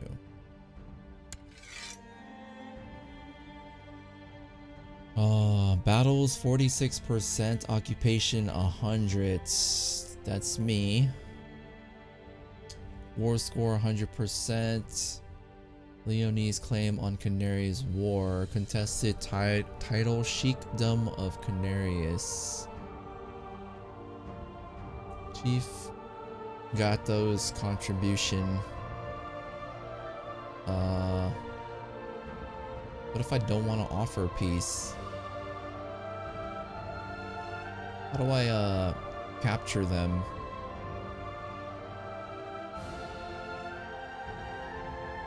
Name?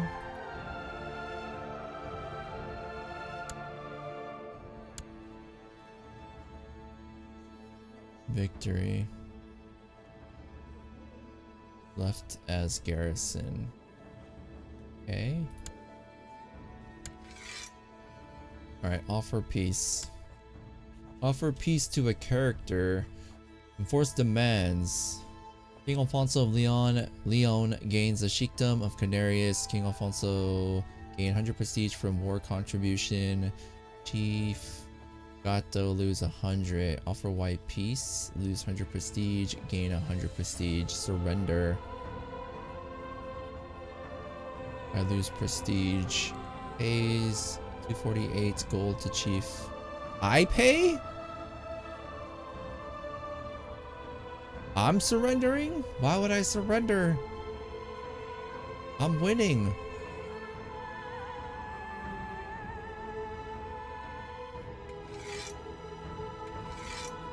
Okay, enforce the demands. King Alfonso VI of Leon has usurped the title County of Canarius from Guan Arigato Iban Adzona.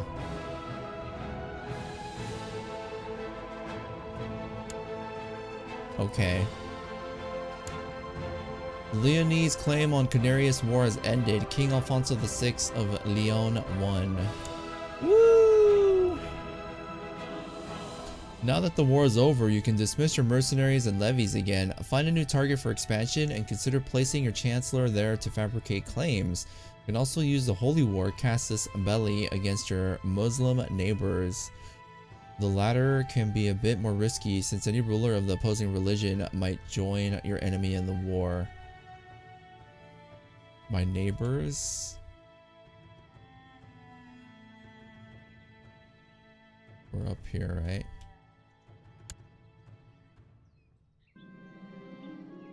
Someone in your realm has started a faction against you.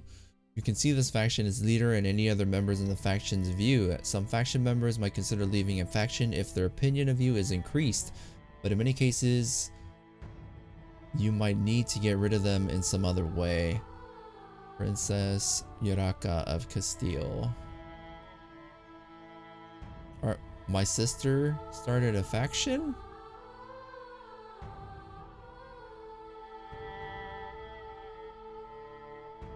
Where is she? Who is this? Is this her? No. This is like border view or something, right?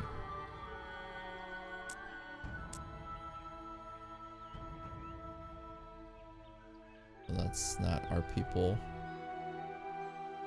Faction. His leaders and the members in the faction's view. Faction's view.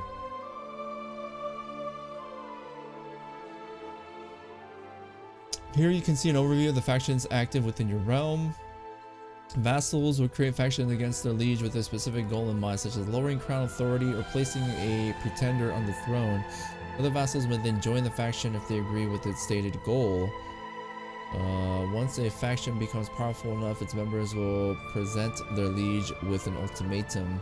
If the faction becomes powerful enough, if this is refused, it could spark a civil war. There are a number of ways to make vassals leave their faction. You can dispatch your spy master to scheme in their territory, you can increase their opinion of you with bribes, or you can simply hope for the best and have them assassinated. Note that if there are several members in a faction, one of them will always take the faction leader's place if he or she leaves the faction for any reason. Yo, Toon is back. Thank you for the follow. Welcome to the squad. Very nice to have you.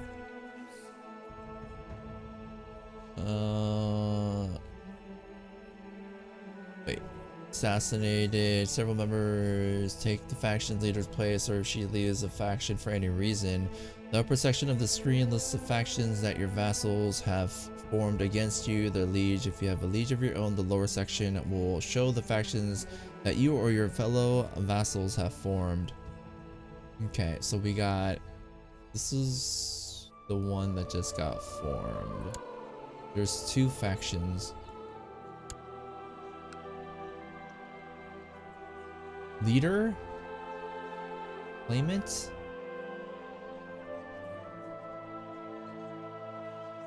Faction leader. Princess Uraka of Orleans is considered a powerful vassal in your realm. Members. So she's the leader, and then she claimed this faction. I don't know how to interpret this. But how do I know who's in like the faction? Oh, she has no members.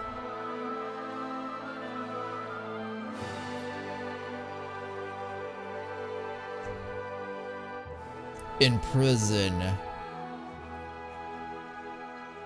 Someone said earlier, don't imprison people for no reason. Yo, she started a faction. Alright, we'll just ignore it for now.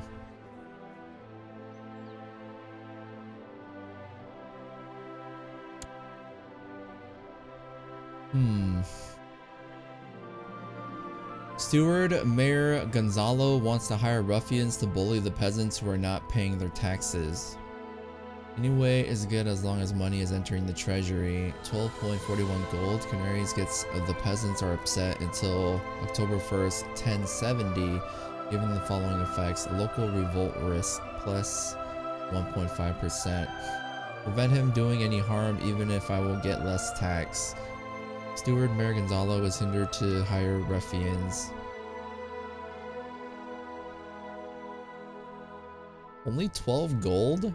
That seems like so little.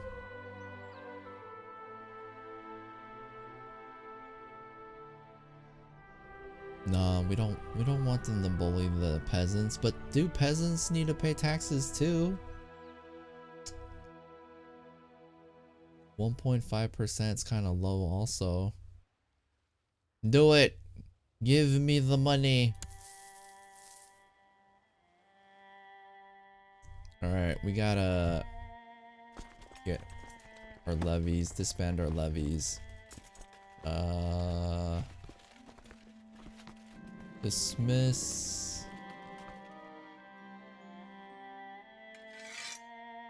Dismiss.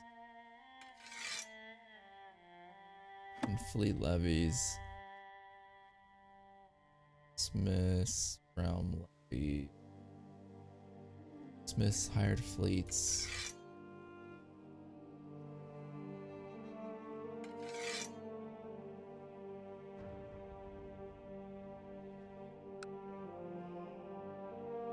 Who runs this place?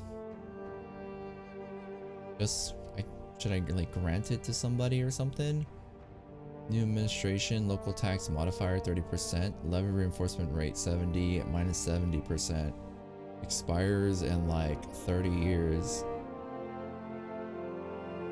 Anyways, as you might have seen in the laws view, some succession laws require higher crown authority. Crown authority, which is also found in this view, represents how much legal authority you have over your vassals.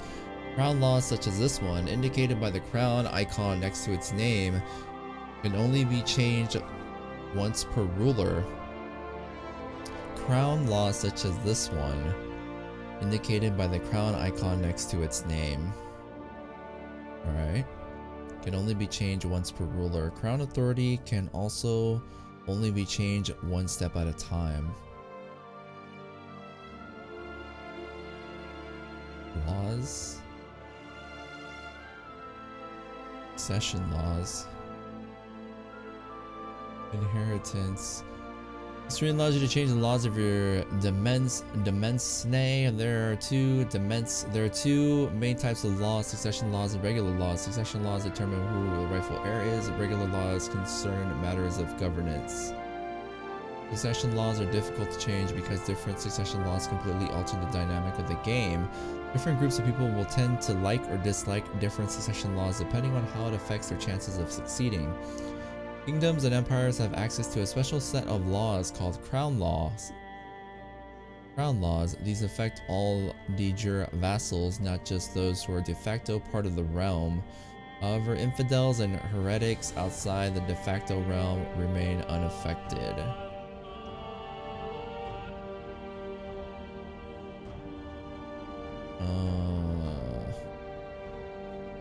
What time is it? Okay. Kingdoms are also unique in that they have separate succession laws even if they're currently ruled by the same king. Unique in that they have separate succession laws even if they're currently ruled by the same king.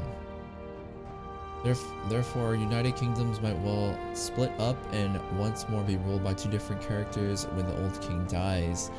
The characters who are currently second and third in the line of succession are called pretenders. They will usually dislike the current heir and even the current ruler. Okay. Inheritance. So Princess Sancha is our heir. King Sancho II of Castile. Princess Urraca. She's the one that started a faction. Elvira. And so Murillo.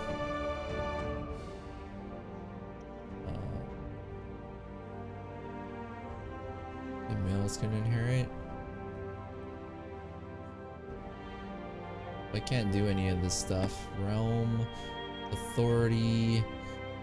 Medieval kings and emperors fought a constant battle with their vassals over privileges, rights, and obligations. The nobility naturally tended to favor a weak state. Low, medium. Powers of nobility and the monarch are in precarious balance. Your vassals can no longer fight each other. Revocation of infidel titles free.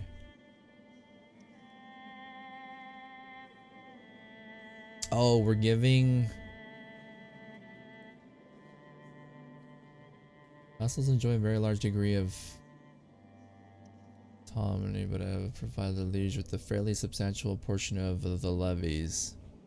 Alright, so basically we have not as much authority, but they give us a lot more levies. Chad stopped working on Twitch. I was just like, is everyone lurking? That's cool. It's all good. I didn't want to ask, but yeah, I was like, what? It was like, it was crazy earlier, and then it seemed like it froze, and it was weird too because even like the people in the chat was frozen for me. I was like, man, nobody wants to leave or enter.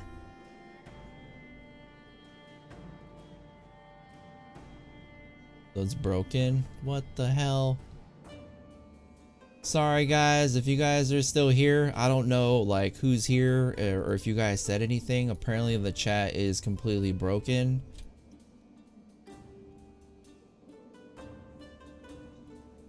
I can't see your chat. So if you said something within the last like 20 minutes or 15 minutes, I did not see it. The last thing I actually saw in the chat was bot got triggered by the / slashes. That was actually it. So blame Twitch. But I actually gotta like go pretty soon. But what the hell was I looking at? So it's not that big of a deal. Investor law determines who appoints bishops, the pope, or the secular liege. I'm not gonna look at this stuff right now. Obligations. Complicated.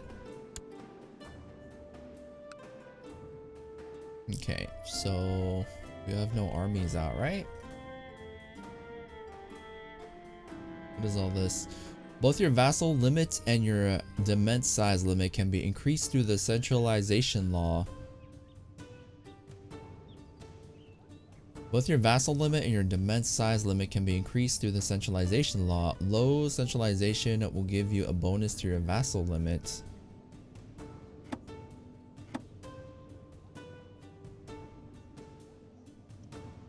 Low centralization will give you a bonus to your vassal limit, whereas high centralization will increase your dement size.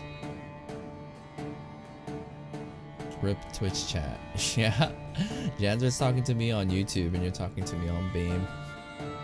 Yeah, by the way guys, I stream to multiple outlets, so besides Twitch I also stream to YouTube, Beam, and the ghost town known as Hitbox. So you really need to say something to me. If you have like an account on there, you can chat over there and I would type in the link, but the chat is broken. So if you go to YouTube or Beam, actually you can go to the bottom of my page and there's links to those pages. You can go there if you need to say something. Yeah, and it's probably better if you have an account. Quicker access.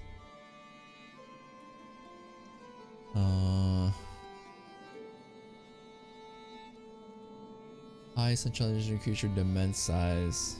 Low. The realm is somewhat decentralized and can effectively handle several vassals. Dement size +1, vassal limit +5.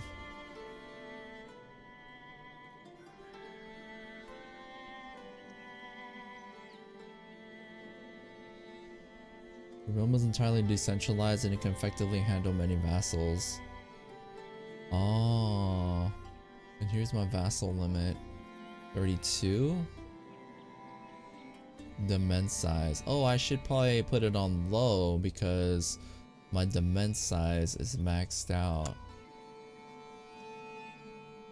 But then the vassal limit will go down. Right? Wait, what? Does it take time?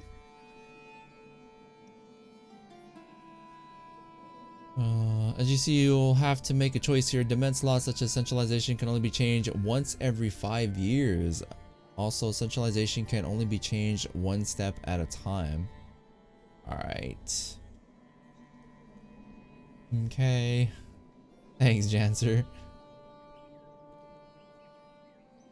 Got it.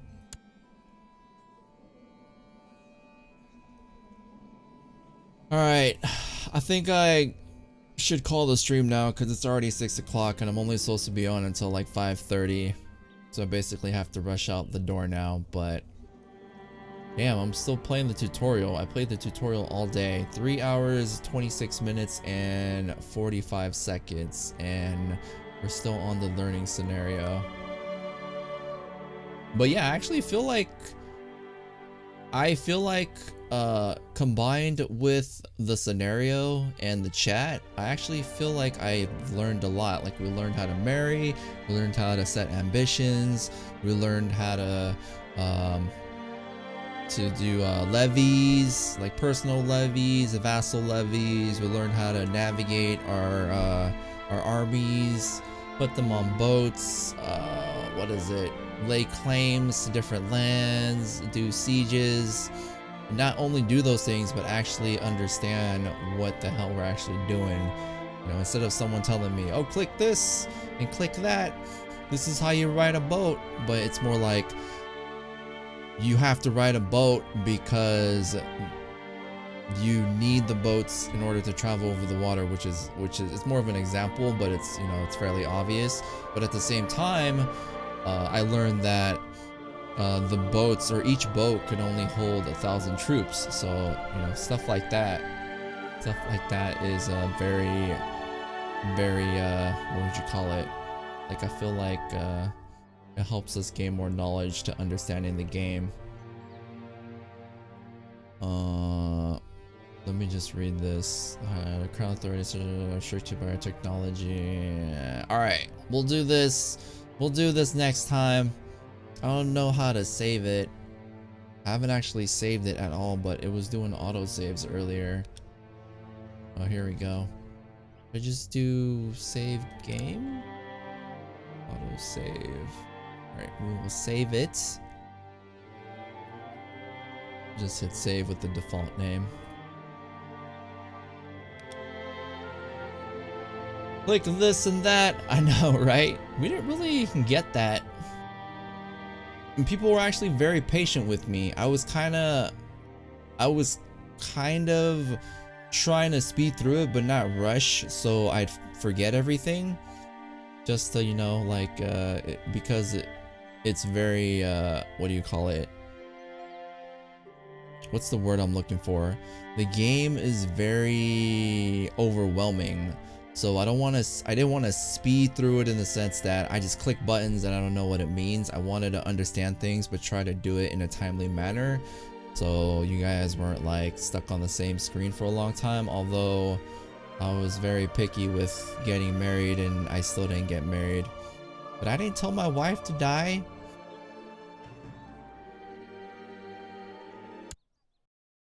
Nah, people were really cool. Medieval dating sim was my favorite part. Dude, I actually liked the game a lot, and it was just really intimidating in the past because there's just a lot of dialogue and a lot of buttons, and there's a whole bunch of stuff that you need to understand, and it just seemed super overwhelming. I didn't really play it before, but I think I watched someone play it and it was hard for me to process, and I think my brother tried playing it before and I didn't really know what was going on. So being able to actually stream it and having people kind of throw tips and advice and kind of helping me out really helped me understand the game more. But yeah, I mean, it is a very immersive, very overwhelming game. I mean, I'm still in the tutorial and I played it for 3.5 hours, but I mean, I'm pretty slow when it comes to playing stuff too, just because I take my time. But yeah, I'm looking forward to playing that again. I don't know, these past 2 weeks I've been kind of just playing random games here and there, whatever floats my boat in that particular day or hour or whatever. Even before I chose this game today, I had like 5 games on my mind that I was gonna play, and in the end I ended up picking Crusader Kings at the very last minute, only because what was I doing? I was just scrolling through like my Steam list or something and I saw it, and I think because I was looking at Stronghold Crusader and it has the word Crusader in it too, So then I was like, let's go check out this game, and then I ended up playing that. That is my long story on why I picked this game today, but totally worth it. Pretty dope. Enjoyed it a lot for sure, but I do gotta get going. 6:05 p.m. Pacific. I'm sorry, like, the chat is broken and stuff, even though it's Twitch's fault. Makes me sad that I can't, like, communicate with you guys, like one-way communication at the moment. But I know you guys are there, watching, lurking, listening, and just hanging out. I hope you guys enjoyed the stream today. It was a learning experience, but I had a lot of fun. I think Ragna broke it. The fat chin lady. I can't believe she was like my only person that I can pick. That kind of made me sad because I already had brushed her to the side, but I didn't marry her anyways. We sent a gift to some Greek person, but we will figure that out next time. Thank you guys again for kicking it today, watching, lurking, listening, and overall just hanging out. Thank you to all the new follows, everyone new that we met today. You guys are very helpful, and of course all the people that consistently come, stop by, and hang out. And those of you that stuck around to the end, even though I don't know who you are, I still love you. Love your booties. Thank you for all the follows. Thank you for all the hosts. Today is Thursday, right? So I will see you guys tomorrow. TGIF. Enjoy the rest of your day and have a good one. Peace.